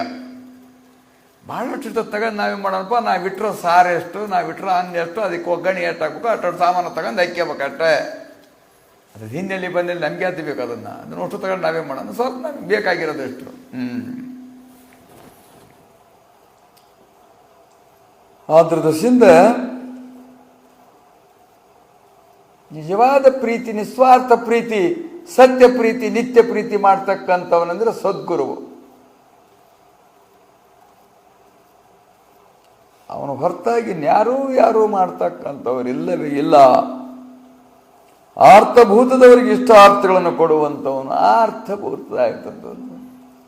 ಇಂಥದ್ದು ಬೇಕು ಅಂಥೇಳಿ ಹಠ ಮಾಡ್ತಕ್ಕಂಥವ್ರಿಗೆ ಅದನ್ನು ಕೂಡ ಅವರು ಸಮಾಧಾನ ಮಾಡಲಿಕ್ಕೆ ತಾಯಿ ಆದಂಥವಳು ಮಗು ಹೆಂಗೆ ಅಳ್ತಾ ಇದ್ದ ಹಠ ಮಾಡ್ತಿರ್ತಾವಾಗ ಅದನ್ನು ಕೊಟ್ಟು ಸಮಾಧಾನ ಮಾಡ್ತಾಳೆ. ಹಂಗೆ ಕೊಡ್ತಕ್ಕಂಥವನು ಮುಮುಕ್ಷುಗಳಿಗೆ ಮಾತ್ರ ಆತ್ಮಜ್ಞಾನವನ್ನೇ ಕೊಡ್ತಕ್ಕಂಥವನು. ಅವ್ರ ಮುಮುಕ್ಷುಗಳು ಮತ್ತೊಂದು ಬಯಸ್ತಕ್ಕಂಥವ್ರು ಮುಮುಕ್ಷುಗಳಲ್ಲವೇ ಅಲ್ಲ. ಅವರು ಏನಾರ ಹಂಗಾಗಬೇಕು, ಹಿಂಗಾಗಬೇಕು, ಅದಾಗಬೇಕು, ಇದಾಗಬೇಕು, ಅದು ಬೇಕು, ಇದು ಬೇಕು, ಏನಾರ ಬೇಕು ಅಂದವನು ಅವನು ಮುಮುಕ್ಷು ಅಲ್ಲವೇ ಅಲ್ಲ. ಸಾಕು ಅಂದವನು ಮಾತ್ರ ಮುಮುಕ್ಷು ಆಗಿರ್ತಕ್ಕಂಥ. ಮುಮುಕ್ಷುಗಳಿಗೆ ಮಾತ್ರ ಸಾಕಂದವರಿಗೆ ಆತ್ಮಜ್ಞಾನವಾಗಿರ್ತಕ್ಕಂಥದ್ದನ್ನೇ ಬೋಧಿಸುವನು. ಬೇಕಂದು ಹಠ ಮಾಡಿರ್ತಕ್ಕಂಥವ್ರಿಗೆ ಅದನ್ನು ತೋರಿಸುವನು ಮತ್ತು ಉಪಾಯದಿಂದ ಕರ್ಕೊಳ್ಳೋನು. ಹಿಂದಿನ ಅಧ್ಯಾಯದಲ್ಲಿ ಹೇಳುತ್ತೇನೆಂದರೆ, ಗುರುಗಳು ವಿಷಯ ಸುಖದ ಸ್ಥಾನವನ್ನು ದುಃಖವೆಂದು ಬಿಟ್ಟು ಗಯಾಕ್ಷೇತ್ರ ದಾರಿ ಮೇಲಿರುವ ಒಂದು ಸುಂದರವಾದ ಶಿವಾಲಯದಲ್ಲಿ ಹೋಗಿ ಕೂತರು. ಅವನು ಅಗರ್ಭ ಶ್ರೀಮಂತ. ಅವರವ್ವನ ಹೊಟ್ಟೆ ನೋವು ಏನು ಖರ್ಚು ಮಾಡಿದ್ರು ಹೋಗಿದ್ದಿಲ್ಲ. ಇವ್ರನ್ನ ಮನೆಯಾಗಿ ಇಟ್ಕೊಂಡ್ಬಿಟ್ರೆ ನಮ್ಮವೆಲ್ಲ ತಾಪತ್ರೆಗಳು ತಪ್ಪಿ ಹೋಗ್ಬಿಡ್ತಾವಲ್ಲ ಅಂತ ಅಂದವನು. ಅವ್ರಿಗೆ ಭಾಳಷ್ಟು ಮೃಷ್ಟಾನ್ನ ಭೋಜನ ಮಾಡ್ತಾ, ಸ್ನಾನ ಮಾಡ್ತಾ, ಕ್ಷೌರ ಮಾಡ್ತಾ, ಹೊಸ ವಸ್ತ್ರಗಳನ್ನ ಹಾಕಿದ, ಒಳ್ಳೊಳ್ಳೆ ಹಾಸಿಗೆ ತರಿಸ್ತೆ, ಅದನ್ನು ಮಾಡಿದೆ, ಇದು ಮಾಡಿದೆ, ಏನೇನೋ ಮಾಡಿ ಮನುಷ್ಯನ ಇಲ್ಲೇ ಇಟ್ಕೊಂಡ್ಬಿಡ್ಬೇಕು ಅಂತೇಳಿ ಪ್ರಯತ್ನ ಮಾಡಿದ. ಆವಾಗ ಎಷ್ಟು ಬೇಕೋ ಅಷ್ಟು ಉಂಡ್ರು, ಇಲ್ಲಿ ಶಯನ ಮಾಡೋಕೆ ಅಂದ್ಕೊಂಡು ಅಲ್ಲಿ ಮನೆಗಿದ್ರು. ಆಮೇಲೆ ವಿಷಯ ಸುಖ ಸ್ಥಾನವಾಗಿರ್ತಕ್ಕಂಥದ್ದು ದುಃಖವೆಂದು ಬಿಟ್ರು ಅವರು. ಏನು ಶರೀರಕ್ಕೆ ಸುಖವಾಗ್ತಕ್ಕಂಥ ಸಾಧನಗಳದವೋ ಅವು ಖಂಡಿತವಾಗಿ ಮೋಕ್ಷಕ್ಕೆ ಅಡ್ಡಿಯಾಗಿರ್ತಕ್ಕಂಥವುಗಳು. ಇವನ್ನೇ ಸುಖ ಅಂತ ನಾವು ತಿಳ್ಕೊಂಡ್ವಿ ಅಂದರೆ ಖಂಡಿತವಾಗಿ ಮೋಕ್ಷವೆನ್ನತಕ್ಕಂಥದ್ದು ಪ್ರಾಪ್ತವಾಗುವಂತಹದ್ದಿಲ್ಲ. ಯತ್ರ ಭೋಗ ಅಸ್ತಿ ತತ್ರ ಮೋಕ್ಷ ನಾಸ್ತಿ, ಯತ್ರ ಮೋಕ್ಷ ಅಸ್ತಿ ತತ್ರ ಭೋಗ ನಾಸ್ತಿ ಅಂತೇಳಿ. ಭೋಗ ಇದ್ದಲ್ಲಿ ಮೋಕ್ಷವಿರೋದಿಲ್ಲ, ಮೋಕ್ಷವಿದ್ದಲ್ಲಿ ಭೋಗವಿರೋದಿಲ್ಲ. ಆದ್ರಿಂದ ಮುಮುಕ್ಷು ಆಗಿರ್ತಕ್ಕಂಥವನು ಅದಕ್ಕೆ ಪ್ರಾಮುಖ್ಯತೆಯನ್ನು ಕೊಟ್ಟರೆ ಮುಮುಕ್ಷು ಅಲ್ಲ ಅವನು. ಸುಖಕ್ಕೆ ಪ್ರಾಮುಖ್ಯತೆಯನ್ನು ಕೊಟ್ಟರೆ ಅವನು ಮುಮುಕ್ಷು ಅಲ್ಲ ಅವನು. ಅವನು ಅದರಿಂದ ದೂರವಾಗಿರಬೇಕು, ಏಕಾಂತವಾಗಿರಬೇಕು ಅಂತ ಹೇಳಿ ಶಾಸ್ತ್ರಗಳು ನೇಮ ಮಾಡ್ತವೆ. ಅಂಥ ಸ್ಥಾನಗಳಿಂದ ಅದರಿಂದ ದೂರ ಇರಬೇಕು. ವಿಷಯ ಭೋಗಗಳಿಂದ ಕೂಡಿಕೊಂಡಿರ್ತಕ್ಕಂಥದ್ರಿಂದ ದೂರ ಇರಬೇಕು. ತಾನು ವೈರಾಗ್ಯ ಮೂರ್ತಿಯಾಗಿರ್ಬೇಕು, ವೈರಾಗ್ಯವಂತರ ಸಹವಾಸ ಮಾಡ್ತಾ ಇರಬೇಕು ಅಂತ ಅವ್ರ ಅಭಿಪ್ರಾಯ. ನಮ್ಮ ಅಭಿಪ್ರಾಯ ಹಂಗೆಲ್ಲ ಇಲ್ಲಿ ಬಿಡೋದು. ಎಲ್ಲಿ ಚೆನ್ನಾಗಿ ಊಟ ಹಾಕತಿ ನೋಡ್ಬೇಕು. ಅಲ್ಲಿ ಹಿಂದೆ ಬಂದಾಗ ಕಾಕಣಿಕೆ ಅವನ್ನೆಲ್ಲ 5 ಸ್ಟಾರ್ ಹೋಟ್ಲೆ ಹೋದ್ಕೊಡ್ಲಿ ಹಂಗೆ ತಕ ತಕ ತಕ ತಕ ತಕ ಕುಣಿಯರು. ಮಡ್ ಹೌಸ್ ಅಂತ ಹೋದ್ಕೊಡ್ಲಿ ಮಕ್ಕ ಕೂಚ್ಕೊಂಬಿಡೋರು. ಇವತ್ತು 5 ಸ್ಟಾರ್ನಾಗ ಹೋಟೆಲ್ನಾಗ ಉಳಿಸ್ತಾನೆ ಅಂದ್ಕೊಳ್ಳಿ. ಅದ ಅವತ್ತೇನು ಬಿಸಿನೀರು ಸ್ನಾನ, ಟಬ್ಬಾತು, ಏನು ಊಟ, ಏನು ಭಾರಿ ಸಂಪು. ಕಾಕಣಿಕೆ ಮಡ್ ಹೌಸ್ ಇವತ್ತು ಅಂದ್ಕೊಳ್ಳಿ. ಅಯ್ಯೋ ಬಂತಪ್ಪ, ನಮ್ಗೆ ಏನು ಪಜಿತಪ್ಪ ಇದು, ನಮ್ಗೆ ಅಲ್ಲಿ ಕಮೋಡ್ ಇರೋದಿಲ್ಲ, ಏನಿರೋಲ್ಲ, ಹೆಂಗಿದು.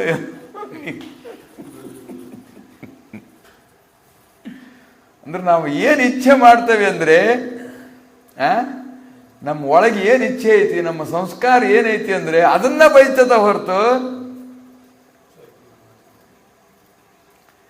ಭಾಳ ಕಷ್ಟಪಟ್ಟು ತಿರುಗಾಡಿ ಬಂದ್ವಿ. ಮತ್ತೊಂದು ಕಡೆಗೆ ನಿಮಗೆ 5 ಸ್ಟಾರ್ ಹೋಟೆಲ್ನಾಗ ಉಳಿಸ್ತೇನೆ ಅಂದ್ರೆ ಇವತ್ತು ಸಮಾಧಾನ ಆತ್ ನೋಡಪ್ಪ ಅಂತ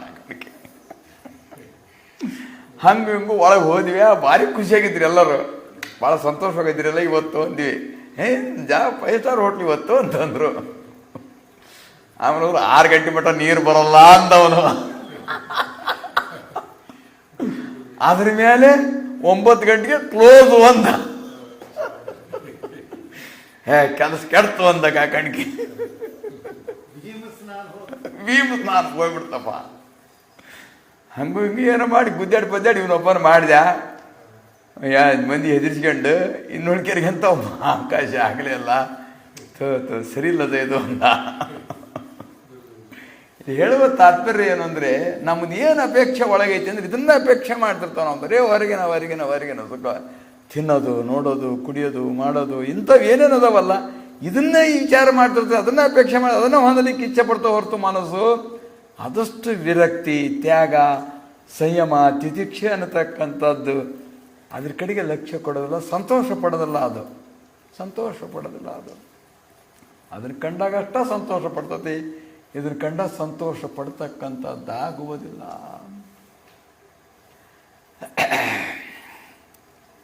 ಆದ್ರಿಂದ ಅವರು ಅದನ್ನು ಬಿಟ್ಟರು. ಅಂದರೆ ನಮಗೆ ಬೋಧಿಸುವುದಕ್ಕೋಸ್ಕರ ಎಲ್ಲಿ ಹಂಗಿರ್ತದೋ ಅದನ್ನು ನಾವು ಅದರಿಂದ ವರ್ಜಿತರಾಗಬೇಕು. ನಮ್ಮ ಹೃದಯದಲ್ಲಿತ್ತಂದ್ರೆ ಅದರಿಂದ ವರ್ಜಿತರಾಗಬೇಕು, ನೇತ್ರದಲ್ಲಿತ್ತಂದ್ರೆ ಅದರಿಂದ ವರ್ಜಿತರಾಗಬೇಕು. ಬಾಯಾಗಿರ್ತತಿ ಮಾತಾಡೋ ಚಟ ಬಾಯಾಗಿರ್ತದೆ, ಅದರಿಂದನೂ ವರ್ಜ ಆಗಬೇಕು. ಇವೆಲ್ಲ ವಿಷಯಗಳಲ್ಲ. ಶಬ್ದ, ಸ್ಪರ್ಶ, ರೂಪ, ರಸ, ಗಂಧ, ಇವೇ 5 ವಿಷಯಗಳು. ಯಾವ ಲೋಕದಾಗ ಹೋದ್ರೆ ಇದಕ್ಕಿಂತಲೂ ಮತ್ತೆ ಬೇರೆ ಯಾವೂ ಇಲ್ಲೇ ಇಲ್ಲ. 5 ಬಿಟ್ಟು ಮತ್ತೊಂದು ಇಲ್ಲೇ ಅಲ್ಲ. ವರ್ಜ್ಯ ಮಾಡಬೇಕು ಅಂದ್ರೆ ನಮ್ಮ ಕಣ್ಣಿಗೆ, ಕಿವಿಗೆ, ಮೂಗಿಗೆ, ನಾಲಿಗೆ, ಇವೆಲ್ಲ ಪಂಚೇಂದ್ರಿಯಗಳಿಗೆ ನಾವು ಕೂಡ ಅದರಿಂದ ವರ್ಜ್ಯ ಮಾಡಿಸ್ಬೇಕು. ದುಃಖವಾಗಿರ್ತಕ್ಕಂಥ ದುಃಖನ ಅನುಭವಿಸ್ತದೆ. ಆದ್ರೂ ಕೂಡ ಸುಖ ಅಂತ ಭವಿಸ್ತಿಯಲ್ಲ, ಅದನ್ನು ಬಿಡಬೇಕು ಅನ್ನತಕ್ಕಂಥದ್ದನ್ನು ಮುಮುಕ್ಷುಗಳಿಗೆ, ಸಾಧಕರಿಗೆ, ಅಭ್ಯಾಸಿಗಳಿಗೆ ಮತ್ತು ಗೃಹಸ್ಥರಿಗೂ ಕೂಡ ಎಲ್ಲ ರೀತಿಯಾಗಿರುವಂಥ ಬೋಧವಾಗ್ತಕ್ಕಂಥದ್ದು. ಒಂದೊಂದು ಶಬ್ದದ ಅರ್ಥ ಅಂತಕ್ಕಂಥದ್ದು ಎಷ್ಟು ಬೆಲೆಯುಳ್ಳಂಥವುಗಳು, ಎಷ್ಟು ಮಹತ್ವಪೂರ್ಣವಾಗಿರ್ತಕ್ಕಂಥದ್ದು, ಅಷ್ಟು ಮಹತ್ವಪೂರ್ಣವಾಗಿರ್ತಕ್ಕಂಥದ್ದು. ಅಷ್ಟನ್ನು ವಿಸ್ತಾರ ಮಾಡಲಿಕ್ಕೆ ಅಂತ ಆಗೋದಿಲ್ಲ, ಅಷ್ಟನ್ನು ತಿಳ್ಕೊಳಕ್ಕೂ ಆಗೋದಿಲ್ಲ, ಅಷ್ಟನ್ನು ಇಟ್ಕೊಳಕ್ಕೂ ಆಗೋದಿಲ್ಲ. ಎಲ್ಲೋ ನಡು ಕೆಲವೊಂದಾದ್ರೂ ತಿಳ್ಕೊಂತ ಗಟ್ಟಿ ಮಾಡಿಕ್ಕಿಂತ ಮುಖ್ಯವಾದಂಥವುಗಳಿವು. ಅವ್ರ ಮಾರ್ಗದರ್ಶನ ಯಾರಿಗೂ ಹೇಳೋದಕ್ಕೆ ಕೇಳ್ದ ಹೊಂಟರು ಅಂತ. ಅವ್ರ ಮನೆಯವರವರೆಲ್ಲ ಹೇಳೋದಕ್ಕಿಂತ ಮುಂಚೆನೇ ಎದ್ದು ಹೊರಟರು. ಹೋಗಿ ಒಂದು ಶಿವಾಲಯದಲ್ಲಿ ಕುಂತಿದ್ರು. ಸಾಯಂಕಾಲ ಹೊತ್ತಾಗಿತ್ತು. ಶಿವನಿಗೆ ವಾದ್ಯೋಪಚಾರ, ನೃತ್ಯೋಪಚಾರ, ಷೋಡಶೋಪಚಾರ ಇವೆಲ್ಲ ಮಾಡ್ತಕ್ಕಂಥದ್ದು ನಿಯಮ, ಶಯನೋಪಚಾರ ಹೀಗೆ ಮಾಡ್ತಕ್ಕಂಥ ಸಮಯದಲ್ಲಿ, ಸಾಯಂಕಾಲದ ಸಮಯದಲ್ಲಿ ನೇನು ಮಂಗಳಾರತಿ ಆಗಬೇಕು, ಪೂಜೆ ಆಗ್ತಕ್ಕಂಥ ಸಮಯದಲ್ಲಿ ಆ ಸಂಗೀತಗಾರರಾಗಿರ್ತಕ್ಕಂಥವರು ಆ ಭೈರವಿ ಎನ್ನುವಂಥ ಒಂದು ಮುಕ್ತಾಯದ ರಾಗವಾಗಿರ್ತಕ್ಕಂಥದ್ದನ್ನು ತೆಗೆದರು. ಆವಾಗ ಅವರನ್ನು ಕುರಿತು, ಈ ರಾಗ ಹಾಡಬೇಡ್ರಿ, ಶಂಕರಾಭರಣ ರಾಗ ಹಾಡ್ರಿ ಅಂತ ಹೇಳಿದರು ಅವರಿಗೆ. ಇದು ಶಂಕರನ ಪೂಜೆ, ಶಂಕರನ ಆರಾಧನವಾಗಿರ್ತಕ್ಕಂಥದ್ದು, ಶಿವನ ಆರಾಧನವಾಗಿರ್ತಕ್ಕಂಥದ್ದು. ಅದಕ್ಕೆ ಸಂಬಂಧಪಟ್ಟಿರ್ತಕ್ಕಂಥ ರಾಗವನ್ನು ತೆಗೀರಿ ಅಂತ ಹೇಳಿದರು ಅವರು. ಅವ್ರು ಬಡ ಬಡ ಭೈರವಿ ಮುಗಿಸಿ ಹೋಗೋರು. ಅವರು ಭೈರವಿ ಹಾಡಿದ್ರು ಮತ್ತೆ ಹಾಡೋದಲ್ಲ ಅವ್ರು ನೇಮದ ಸಂಗೀತಗಾರರು. ಭೈರವಿ ರಾಗ ಹಾಡಿದ್ರು ಅಂದ್ರೆ ಮುಕ್ತ ಆಯಿತು ಅಂತ ಅವರು. ಬೇಡ ಶಂಕರಾಭರಣ ತೆಗೀರಿ ಅಂತ ಕೇಳಿದ್ರು. ಅದ್ಯಾಕ ಅಂತ ಕೇಳಿದ್ರು ಅವರು. ಅದಕ್ಕೆಲ್ಲ ಹೇಳಿದ್ರು, ಶಂಕರ ಅಂದರೆ ಭಗವಂತವನ ಆಭರಣವಾಗಿರ್ತಕ್ಕಂಥದ್ದು ಯಾವುದು? ನಾಗ. ಶಂಕರಾಭರಣ ಅಂದರೆ ನಾಗರ ಹಾವು. ಶಂಕರಾಭರಣ ರಾಗವನ್ನು ತೆಗೆಯೋದ್ರಿಂದ ಅವನ ಕೊಳ್ಳಗಿರ್ತಕ್ಕಂಥ ನಾಗರ ಹಾವು ಸಂತೋಷವಾಗ್ತದೆ. ಅದಕ್ಕೆ ಸಂತೋಷವಾಗ್ತದೆ. ಸಂತೋಷವಾಗಿ ತಿಳಿದೂಗಿ ಪರಮಾತ್ಮನ ಆಶ್ರಯದಲ್ಲಿ ಅದು ತಾನು ಸಮಾಧಿ ನಿದ್ರಸ್ಥವಾಗುವಂಥದ್ದಾಗುವುದು. ಆದ್ದರಿಂದ ಶಂಕರನ ಪೂಜೆ ಆಗಿದ್ದರಿಂದ ಅವನ ಆಭರಣದ ರಾಗವಾಗಿರ್ತಕ್ಕಂಥದ್ದನ್ನು ತೆಗಿರಿ. ಹೀಗೆ ತೆಗೆಯುವುದರ ದೃಷ್ಟಿಯಿಂದ ನಮ್ಮ ಹೃದಯದಲ್ಲಿ ಕೂಡ ಸರ್ಪವೆನ್ನುವಂಥದ್ದುಂಟು, ಕುಂಡಲಿನಿ ಸರ್ಪ ಅನ್ನುವಂಥದ್ದು. ಆ ರಾಗವನ್ನು ಕೇಳೋದ್ರಿಂದ ಜಾಗೃತವಾಗ್ತದೆ ಅಂಥೇಳಿ. ಜಾಗೃತವಾಗ್ತವೆ, ವೃತ್ತಿಗಳ ಆಕಾರ ಆಗ್ತವೆ. ಈ ನೋಡು, ಶೋಕದ ರಾಗ ತೆಗೆದುಬಿಟ್ರು ಒಂಥರ ಶೋಕ ಬಂದಂಗೆ ಆಗತ್ತೆ ನಮಗೆ. ಅವು ಯಾವ್ಯಾವ ರಾಗಗಳು ತೆಗಿತಾರೋ ಆ ಭಾವನೆಗಳು ನಮ್ಮಲ್ಲಿ ಬರುವಂಥದ್ದು. ವೀರರಸದ ರಾಗಗಳು ಅವೆಲ್ಲ ಯಾವ್ಯಾವ ರಸದ ರಾಗಗಳು ಬರ್ತಾವೆ ಅಂಥ ಆಕಾರಗಳು ಬಂದು ಬಿಡ್ತಾವೆ ನಮಗೂ ಕೂಡ. ಅಷ್ಟು ಮಹತ್ವ ಇರ್ತದೆ. ದೀಪಗಳನ್ನು ಹಚ್ಚಿದ ಅವನು ಯಾರು ದೀಪ ಹಚ್ಚಿದ್ನ ಅವನು? ಇವನಾರು ವಿಕ್ರಮಾದಿತ್ಯ ದೀಪಕ ರಾಗ ಹಾಡಿ ದೀಪ ಹಚ್ಚಿದ. ಅವಾಗ ಗೊತ್ತಾಯ್ತು ಇವನು ವಿಕ್ರಮಾದಿತ್ಯ ಅನ್ನುವಂಥದ್ದು ಅಂಥೇಳಿ. ಅದು ನೋಡಿ ಎಷ್ಟು ಮಹತ್ವ ಇರ್ತದೆ ಅದರೊಳಗೆ ಅಂಥೇಳಿ. ಇತ್ತೀಚಿನ ಸಂಶೋಧನಾ ಪ್ರಕಾರವಾಗಿ ಆ ಸಂಗೀತದಿಂದ ಬೆಳೆನೂ ಕೂಡ ಬಹಳಷ್ಟು ಬರ್ತವೆ ಅಂತ ಹೇಳಿ ಸಿದ್ಧ ಮಾಡಿದ್ದಾರೆ ಬೆಳೆಗಳು. ಅಂದೊಳಗೆ ಅದರಲ್ಲಿ ಎಷ್ಟು ಪ್ರಭಾವ ಇರ್ತತಿ ಅಂಥೇಳಿ. ಹಾಗೆ ಇದನ್ನು ನಮಗೆ ಆ ರಾಗವಾಗಿರ್ತಕ್ಕಂಥದ್ದನ್ನು ಕೇಳಿದ್ರೆ ನಮ್ಮೊಳಗಿರ್ತಕ್ಕಂಥ ಕುಂಡಲಿ ಅನ್ನುವಂಥದ್ದು ಜಾಗೃತವಾಗೋದು. ಅದು ಒಮ್ಮೆ ಜಾಗೃತವಾಗಿ ಬಿಡ್ತು ಅಂದರೆ ಅದರಿಂದ ಮಹತ್ತರವಾಗಿರುವಂಥ ಪ್ರಯೋಜನವಾಗಿರುವಂಥದ್ದಾಗುವುದು ಎಂದು ಅದರ ರಹಸ್ಯವಾಗಿರ್ತಕ್ಕಂಥದ್ದನ್ನು ಹೇಳಿದರು. ಭಾಳಷ್ಟು ಇವರು ಗಂಧರ್ವ ವಿದ್ಯೆಯಲ್ಲಿ ಬಲ್ಲವರಿರ್ಬೇಕು, ಯಾರೋ ಗಂಧರ್ವರೇ ಈ ರೀತಿ ಬಂದು ನಮಗೆ ಉಪದೇಶ ಮಾಡ್ತಿರ್ಬೇಕು ಅಂತೇಳಿ ಇದರ ರಹಸ್ಯಗಳನ್ನು ತಿಳಿಬೇಕು, ಸಂಗೀತದ ರಹಸ್ಯ ಅಂತೇಳಿ. ಸ್ಥಾನಗಳು ಯಾವುವು, ರಾಗಗಳು ಉತ್ಪನ್ನವಾಗ್ತಕ್ಕಂಥ ಸ್ಥಾನಗಳು ಯಾವುವು ಅಂತ ಕೇಳಿದರು. ಆವಾಗ ಅವ್ರು ಹೇಳಿದರು, ಈಶ್ವರನಿಗೆ ಸಪ್ತ ಮುಖಗಳುಂಟು. ಸದ್ಯೋಜಾತ, ಅಘೋರ, ತತ್ಪುರುಷ, ಈಶಾನ್ಯ, ನಿರಂಗ ಅನ್ನುವಂಥವುಗಳು. ವಾಮದೇವ, ಅಘೋರ, ಏಳು ಮುಖಗಳು ಅಂಥೇಳಿ. ಒಂದೊಂದು ಮುಖದಿಂದ ಒಂದೊಂದು ಶಬ್ದಗಳು ಬಂದವು ಅಂಥೇಳಿ. ಅವೇ ಸರಿಗಮ ಪದ ನಿಸ ಅಂಥೇಳಿ ಅವೇ ಶಬ್ದಗಳು. ಅವೇ ಆ ಶಬ್ದಗಳಾಗಿರ್ತಕ್ಕಂಥವುಗಳು ನಮ್ಮ ಮುಖದಲ್ಲಿ ಹೆಂಗೆ ಹೊರಡ್ತಾವೆ ಅಂದರೆ ಒಂದೊಂದು ಜಗ ಅದಾವೆ. ಸ ಅನ್ಬೇಕಾದ್ರೆ ಒಂದು ಜಗ, ರೀ ಅನ್ಬೇಕಾದ್ರೆ ಹಿಂಗಾಗ್ತತಿ, ನೀ ಅನ್ಬೇಕಾದ್ರೆ ಮ್ಯಾಲ ಹೋಗಿ ಅಂಗಳ ಕಚ್ಚಿ ಬರ್ತತಿ ನೀ ಅನ್ಬೇಕಾರೆ. ಸರಿ ಗ ಅನ್ಬೇಕಾದ್ರೆ ಬರೀ ಬಾಯಿ ತೆಗಿತೈತಿ. ಮ ಅನ್ಬೇಕಾದ್ರೆ ತುಟಿ ತುಟಿ ಕೂಡ್ತವೆ. ಸರಿಗಮ್ಮ ಪ ಅನ್ಬೇಕಾದ್ರೆ ಕೂಡ್ತತಿ. ದ ಅನ್ಬೇಕಾದ್ರೆ ಅದು ಬೇರೆ ಆಕತಿ. ಒಂದೊಂದು ಜಗಕ್ಕೆ ನ್ಯಾಲಿಗೆ ತುಟಿಗಳು ಮುಟ್ಟುವುದರಿಂದ ಒಂದೊಂದು ಶಬ್ದಗಳು ಬರ್ತಾವೆ ಅಂತೇಳಿ. ಇಷ್ಟರೊಳಗನೆ ಒಂದೊಂದು ತುಟಿ ಮುಟ್ಟಿದ್ರು ಒಂದು ಶಬ್ದ, ಅಂಗಳಕ್ಕೆ ಮುಟ್ಟಿದ್ರು ಒಂದು ಶಬ್ದ, ನ್ಯಾಲಿಗೆ ಮುಟ್ತೇ ಇದ್ರು ಒಂದು ಶಬ್ದ, ಹಿಂಗೆಲ್ಲ ಬರ್ತಿರ್ತವೆ ನಮ್ಮ ಮುಖದೊಳಗೆ. ಆದ್ರಿಂದ ಆ ಶಬ್ದಗಳಾಗಿರ್ತಕ್ಕಂಥವುಗಳನ್ನು ನಾಸಿಕ, ಶಿರ, ಕಂಠ, ಹೃದಯ, ಮುಖ, ತಾಲು, ಪೂರ್ವಾಂಗ ಈ ಸ್ಥಾನಗಳಲ್ಲಿ ಉದ್ಭವಿಸ್ತಾ ಇರ್ತವೆ. ಅಲ್ಲಿದ್ದ ಮೂಲವಾಗಿ ಬರ್ತಾ ಇರ್ತವೆ. ಅವುಗಳ ರಂಜನೆ ಮಾಡ್ತಕ್ಕಂಥದ್ದು ಕಾಲಗಳು ಕೂಡ ಪ್ರಾತಃ ಕಾಲ, ಮಧ್ಯಾಹ್ನ, ಸಾಯಂಕಾಲ, ಅಪರಾಹ್ನ ಈ ಪ್ರಕಾರವಾಗಿರ್ತಕ್ಕಂಥ ನಿಯಮಗಳುಂಟು. ಹೀಗೆ ಮಾಡ್ತಾ ಮಾಡ್ತಾ ರಾಗಗಳನ್ನು ತೆಗಿತಾ ಮನಸ್ಸು ಸಂತೋಷವಾಗಿ, ಮನಸ್ಸು ಅಂತರ್ಮುಖವಾಗಿ ಒಂದು ಕ್ಷಣ ಮನಸ್ಸು ಅದರೊಳಗೆ ಹೋಗಿ ಬಂದುಬಿಡ್ತು ಅಂದರೆ ಖಂಡಿತವಾಗಿಯೂ ಕೂಡ ಮಹತ್ತರವಾಗಿರ್ತಕ್ಕಂಥ ಲಾಭವಾಗ್ತದೆ. ಆದ್ದರಿಂದ ಈಶ್ವರನ ಪ್ರೀತಿ ಆಗ್ತಾನೆ, ನಿನ್ನ ಆತ್ಮಕ್ಕೂ ತೃಪ್ತಿ ಆಗ್ತದೆ. ಆ ರೀತಿಯಾಗಿ ಹಾಡಬೇಕು. ಜನರನ್ನು ಮೆಚ್ಚಿಸುವುದಕ್ಕೋಸ್ಕರವಾಗಿ, ರೊಕ್ಕವನ್ನು ಗಳಿಸುವುದಕ್ಕೋಸ್ಕರವಾಗಿ ಈ ವಿದ್ಯೆಯನ್ನು ಬಳಸ್ತಕ್ಕಂಥದ್ದಲ್ಲ. ಭಗವಂತ ಮೆಚ್ಚಬೇಕು, ಅದಕ್ಕೋಸ್ಕರವಾಗಿ ನೀವು ಆ ರೀತಿಯಾಗಿರುವಂಥದ್ದನ್ನು ಹೇಳಿದ್ರಿ ಮತ್ತು ಮನಸ್ಸನ್ನು ಲಯ ಮಾಡಿಕೊಂಡು ಬಿಟ್ರಿ ಅಂದರೆ ನಾದೊಳಗೆ ಮನಸ್ಸು ಲಯ ಆಗ್ತದೆ, ಒಮ್ಮೆ ಹೋಗಿ ಬರ್ತದೆ. ಅದು ಸರಿಯಾಗಿ ಎಲ್ಲರ ಒಂದು 5-6 ಸಲ ಹೋಗಿ ಬಂತು ಭಜನೆ ಮಾಡಬೇಕಾದ್ರೆ ಮನಸ್ಸು ನಮಗೆ ಗೊತ್ತಿಲ್ದಂಗೆ ಹೋಗಿ ಮುಳುಗಿ ಬಂದುಬಿಡ್ತು ಅಂದರೆ ಆ ಉನ್ಮಾದ ಸ್ಥಿತಿನೇ ಬೇರೆ ಇರ್ತತಿ. ಆ ಉನ್ಮಾದ ಸ್ಥಿತಿ ಬಂದ್ಬಿಡ್ತದೆ. ಅದು ಉನ್ಮಾದ ಸ್ಥಿತಿ. ಭಜನೆ ಮಾಡ್ತಾ ಸ್ವರ ತೆಗಿತಾ ಆ ಧ್ವನಿಯಲ್ಲಿ ಒಮ್ಮೆ ಹೋಗಿ ಮನಸ್ಸು ಹೋಗಿ ಬಂದ್ಬಿಟ್ರೆ ಸಾಕು, ಮುಳುಗಿ ಬಂದುಬಿಟ್ರೆ ಸಾಕು, ಮುಳುಗಿದ್ರೆ ಸಾಕು.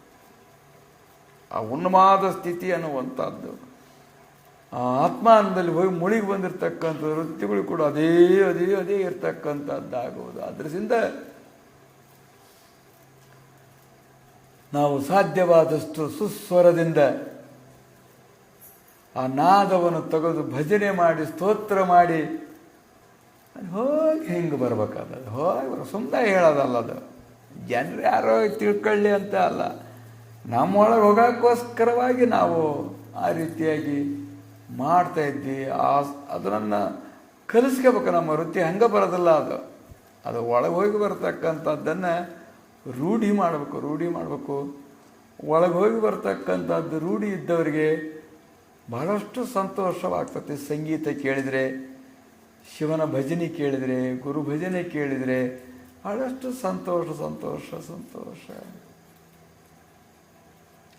ರೋಮಾಂಚನವಾಗಿ ಬಿಡ್ತದೆ.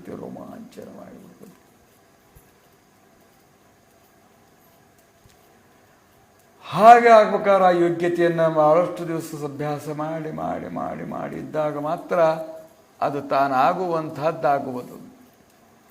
ಆದ್ದರಿಂದ ಈ ರೀತಿಯಾಗಿ ಮಾಡಿರಿ ಅಂತೇಳಿ ಅವರಿಗೆ ನೀವು ಕೂಡ ಆ ಮನಸ್ಸನ್ನು ಭಗವಂತನಲ್ಲಿ ಮುಳುಗಿಸಿ ಬರ್ರಿ ಅಂತ ಮಾರ್ಗದರ್ಶನ ಮಾಡುವಂಥವರಾದರು. ಅಲ್ಲಿಂದ ಹೊರಡು ಗಯಾ ಕ್ಷೇತ್ರಕ್ಕೆ ಹೋಗಿ ಅಲ್ಲಿ ವಿಷ್ಣು ಪಾದಗಳನ್ನು ಕಂಡು ವೈದ್ಯನಾಥಕ್ಕೆ ಬಂದು ಅಲ್ಲಿ ಪೂಜಕರು ಈಶ್ವರನ ಅಭಿಷೇಕ ಮಾಡುತ್ತಿರುವುದನ್ನು ಕಂಡು ಸಿದ್ಧರು ಅಂದುಕೊಳ್ಳುತ್ತಾರೆ, ಈಶ್ವರನು ನಮನ ಪ್ರಿಯನು, ವಾಯುವು ಗಂಧಪ್ರಿಯನು, ಗಣನಾಥನು ದುರ್ವಾಪ್ರಿಯನು, ಹೇಗೆಯೋ ಈಶ್ವರನು ಅಭಿಷೇಕ ಪ್ರಿಯನು. ಸ್ಥೂಲ ಜಲದಿಂದ ಸ್ಥೂಲ ಲಿಂಗವನ್ನು ಅಭಿಷೇಕ ಮಾಡುವುದರಿಂದ ಅಭಿಷೇಕ ಮಾಡಬೇಕೆನ್ನುವಂಥದ್ದು ಪ್ರಾಕೃತ ಜನರ ಸಲುವಾಗಿ ಹೇಳಿರುವಂತಹದ್ದಾಗಿರೋದು. ಎಷ್ಟು ಬುದ್ಧಿ ಬರಲಿ ಅವರಿಗೆ, ಅದರಲ್ಲಿ ಶಿಲಾಬುದ್ಧಿ ಹೋಗಿ ದೈವತ್ವ ಬುದ್ಧಿ ಬರಲಿ, ಅದರಿಂದ ಅನುಗ್ರಹ ಆಗ್ತದೆ, ನನಗೆ ವರ ಸಿಗ್ತದೆ ಅನ್ನುವಂಥ ಬುದ್ಧಿ ಬರಲಿ ಅನ್ನುವಂಥದ್ದನ್ನು ಉಪದೇಶ ಮಾಡುವುದಕ್ಕೋಸ್ಕರವಾಗಿ ಹೀಗೆಲ್ಲ ಪ್ರಿಯರವರು. ಹೀಗೆ ಮಾಡುವುದರಿಂದ ಖಂಡಿತವಾಗಿ ಶಿವನು ನಿಮಗೆ ಒಲಿತಾನೆ ಅಂತುವಂಥದ್ದನ್ನು ಹೇಳಿ, ಅದೇ ರೀತಿಯಾಗಿ ನಿಮ್ಮ ಆತ್ಮವು ಕೂಡ ಶಿವಸ್ವರೂಪವಾಗಿರ್ತಕ್ಕಂಥದ್ದು, ನೀವು ಪರಮಾತ್ಮ ಸ್ವರೂಪರು ಅನ್ನತಕ್ಕಂಥದ್ದಾಗಿ ಅನುಸಂಧಾನ ಮಾಡಿರಿ. ಆ ಶಿಲೆಯನ್ನು ಹೇಗೆ ದೇವರಿಂದ ಭಾವಿಸ್ತೀರೋ, ಲಿಂಗವನ್ನು ಹೇಗೆ ಈಶ್ವರ ಎಂದು ಭಾವಿಸ್ತೀರೋ ಅದೇ ರೀತಿಯಾಗಿ ನಿಮ್ಮ ಜೀವನು ಕೂಡ ಜೀವನು ಪರಮಾತ್ಮ ಸ್ವರೂಪನು, ಅವನ ಛಾಯೆ ಆಗಿರ್ತಕ್ಕಂಥದ್ದು, ಅವನ ಪ್ರತಿಬಿಂಬವಾಗಿರ್ತಕ್ಕಂಥದ್ದು, ಅದರಲ್ಲೇ ಐಕ್ಯವಾಗ್ತಕ್ಕಂಥದ್ದು ಎಂದು ನೀವು ಈ ಪ್ರಕಾರವಾಗಿ ಅನುಸಂಧಾನ ಮಾಡ್ರಿ ಅಂಥೇಳಿ ಅವರಿಗೆ ಹೇಳ್ತಾ ಅಲ್ಲಿಯ ಮಹಿಮೆಯಾಗಿರ್ತಕ್ಕಂಥದ್ದನ್ನು ತಿಳಿದುಕೊಂಡು ಮತ್ತೆ ತಾವು ಮುಂದೆ ಪ್ರಯಾಣ ಮಾಡ್ತಾ ಶಾಸ್ತ್ರಾನುಸಾರವಾಗಿ ಸಿದ್ಧರು ತನ್ನ ನಿಜ ಧ್ಯೇಯದಲ್ಲಿ ತತ್ಪರರಾಗಿ ಸ್ವಸ್ಥ ಕೂತು ಬಿಟ್ಟರು. ಯಾವಾಗಲೂ ಸ್ವಸ್ಥವಾಗಿರಬೇಕು, ಶಾಂತವಾಗಿರಬೇಕು, ಏಕಾಗ್ರವಾಗಿರಬೇಕು. ಈ ಪ್ರಕಾರವಾಗಿ ಯಾವಾಗಲೂ ಅದನ್ನು ನಾವು ಅಭ್ಯಾಸ ಮಾಡ್ತಾ ಇರಬೇಕು. ಆ ರೀತಿಯಾಗಿ ತಾವು ಕೂಡ ಅಭ್ಯಾಸ ಮಾಡುವಂಥವರಾದರು. ಹೀಗೆ ಸಮುದ್ರದ ಕಡೆಗೆ ಹೋಗುತ್ತಿದ್ದರು. ಆ ಸ್ಥಾನದಲ್ಲಿ ಹೋಗಿ ತಾವು ಕೂತರು. ಗಂಗೆಗೆ ಮೊದಲು ಮಹಾದೇವನ ಜಟಾಜೂಟದೊಳಗಿಂದ ಇರುತ್ತಿದ್ದು. ಗಂಗೆ ಮೊದಲು ಭಗವಂತನ ಜಡಿಯಲ್ಲಿದ್ದಳು. ಆಮೇಲೆ ಭಗೀರಥನ ಅದ್ಭುತವಾಗಿರುವಂಥ ತಪಸ್ಸಿನಿಂದ ಭೂಮಿಗೆ ತಾನು ಬಂದು ಶತಮುಖವಾಗಿ ತಾನು ಹರಿದು ಎಲ್ಲ ಜೀವಿಗಳಿಗೂ ಕೂಡ ತಾನು ಜೀವಿಸುವುದಕ್ಕೆ, ಪುಣ್ಯವನ್ನು ಗಳಿಸುವುದಕ್ಕೆ ಸಾಧನ ಆದಳು ಅಂತೇಳಿ ತಾವು ಹೀಗೆ ಮನಸ್ಸಿನಲ್ಲಿ ಸ್ಮರಿಸುತ್ತಾ ಅವಧೂತರು ಕಲಕತ್ತೆಗೆ ಬಂದು ಮಹಾಕಾಳಿಯ ದರ್ಶನ ತಕ್ಕೊಂಡು ಜಗನ್ನಾಥಪುರಿಗೆ ಬಂದು ನೀಲಚಕ್ರವನ್ನು ನೋಡಿ ದೇವದರ್ಶನ ತಕ್ಕೊಂಡು 7 ಹಂಡೆಗಳನ್ನು ಒಂದರ ಮೇಲೊಂದಿಟ್ಟು ಅನ್ನ ಬೇಯಿಸುತ್ತಿದ್ದನ್ನು ಕಂಡರು. ಅದು ಬೇಯಿಸಿದ ನಂತರ ದೇವರಿಗೆ ನೈವೇದ್ಯ ತೋರಿಸಿ ಅಲ್ಲಿರ್ತಕ್ಕಂಥವರಿಗೆ ಆ ಪ್ರಸಾದವನ್ನು ಕೊಡ್ತಿದ್ರು. ಕೆಲವರು ಅವುಗಳನ್ನು ಕೊಂಡುಕೊಂಡು ಹೋಗಿ ಭೋಜನ ಮಾಡ್ತಾಯಿದ್ರು. ಆವಾಗ ಅದನ್ನು ನೋಡಿದ ಅನ್ನಬ್ರಹ್ಮವಾಗಿರ್ತಕ್ಕಂಥದ್ದು, ಶಬ್ದ ಬ್ರಹ್ಮವಾಗಿರ್ತಕ್ಕಂಥದ್ದು, ನಾದ ಬ್ರಹ್ಮವಾಗಿರ್ತಕ್ಕಂಥದ್ದು ಅಂತ ಈ ಪ್ರಕಾರ ಎಲ್ಲ ಬ್ರಹ್ಮಸ್ವರೂಪವೇ. ಅದೆಲ್ಲ ಬ್ರಹ್ಮಸ್ವರೂಪವೇ. ಒಂದೊಂದರಲ್ಲಿ ಆದರೆ ಬ್ರಹ್ಮನನ್ನು ಕಾಣ್ತಾ ಹೋಗಲಿ ಅನ್ನುವುದಕ್ಕೋಸ್ಕರವಾಗಿ ಈ ರೀತಿಯಾಗಿರುವಂಥ ಆಚರಣೆ ಇರುವುದು ಅಂಥೇಳಿ ತಾವು ತಿಳಿದುಕೊಂಡು ಆಮೇಲೆ ಸಮುದ್ರ ತೀರಕ್ಕೆ ಹೋಗಿ ಆ ಸ್ಥಾನದಲ್ಲಿ ಕಬೀರದಾಸರ ಮಂದಿರವನ್ನು ಕಂಡು ಅಲ್ಲಿರುವ ಸಂತ ಜನರಿಗೆ ಭೇಟಿಯಾದರು.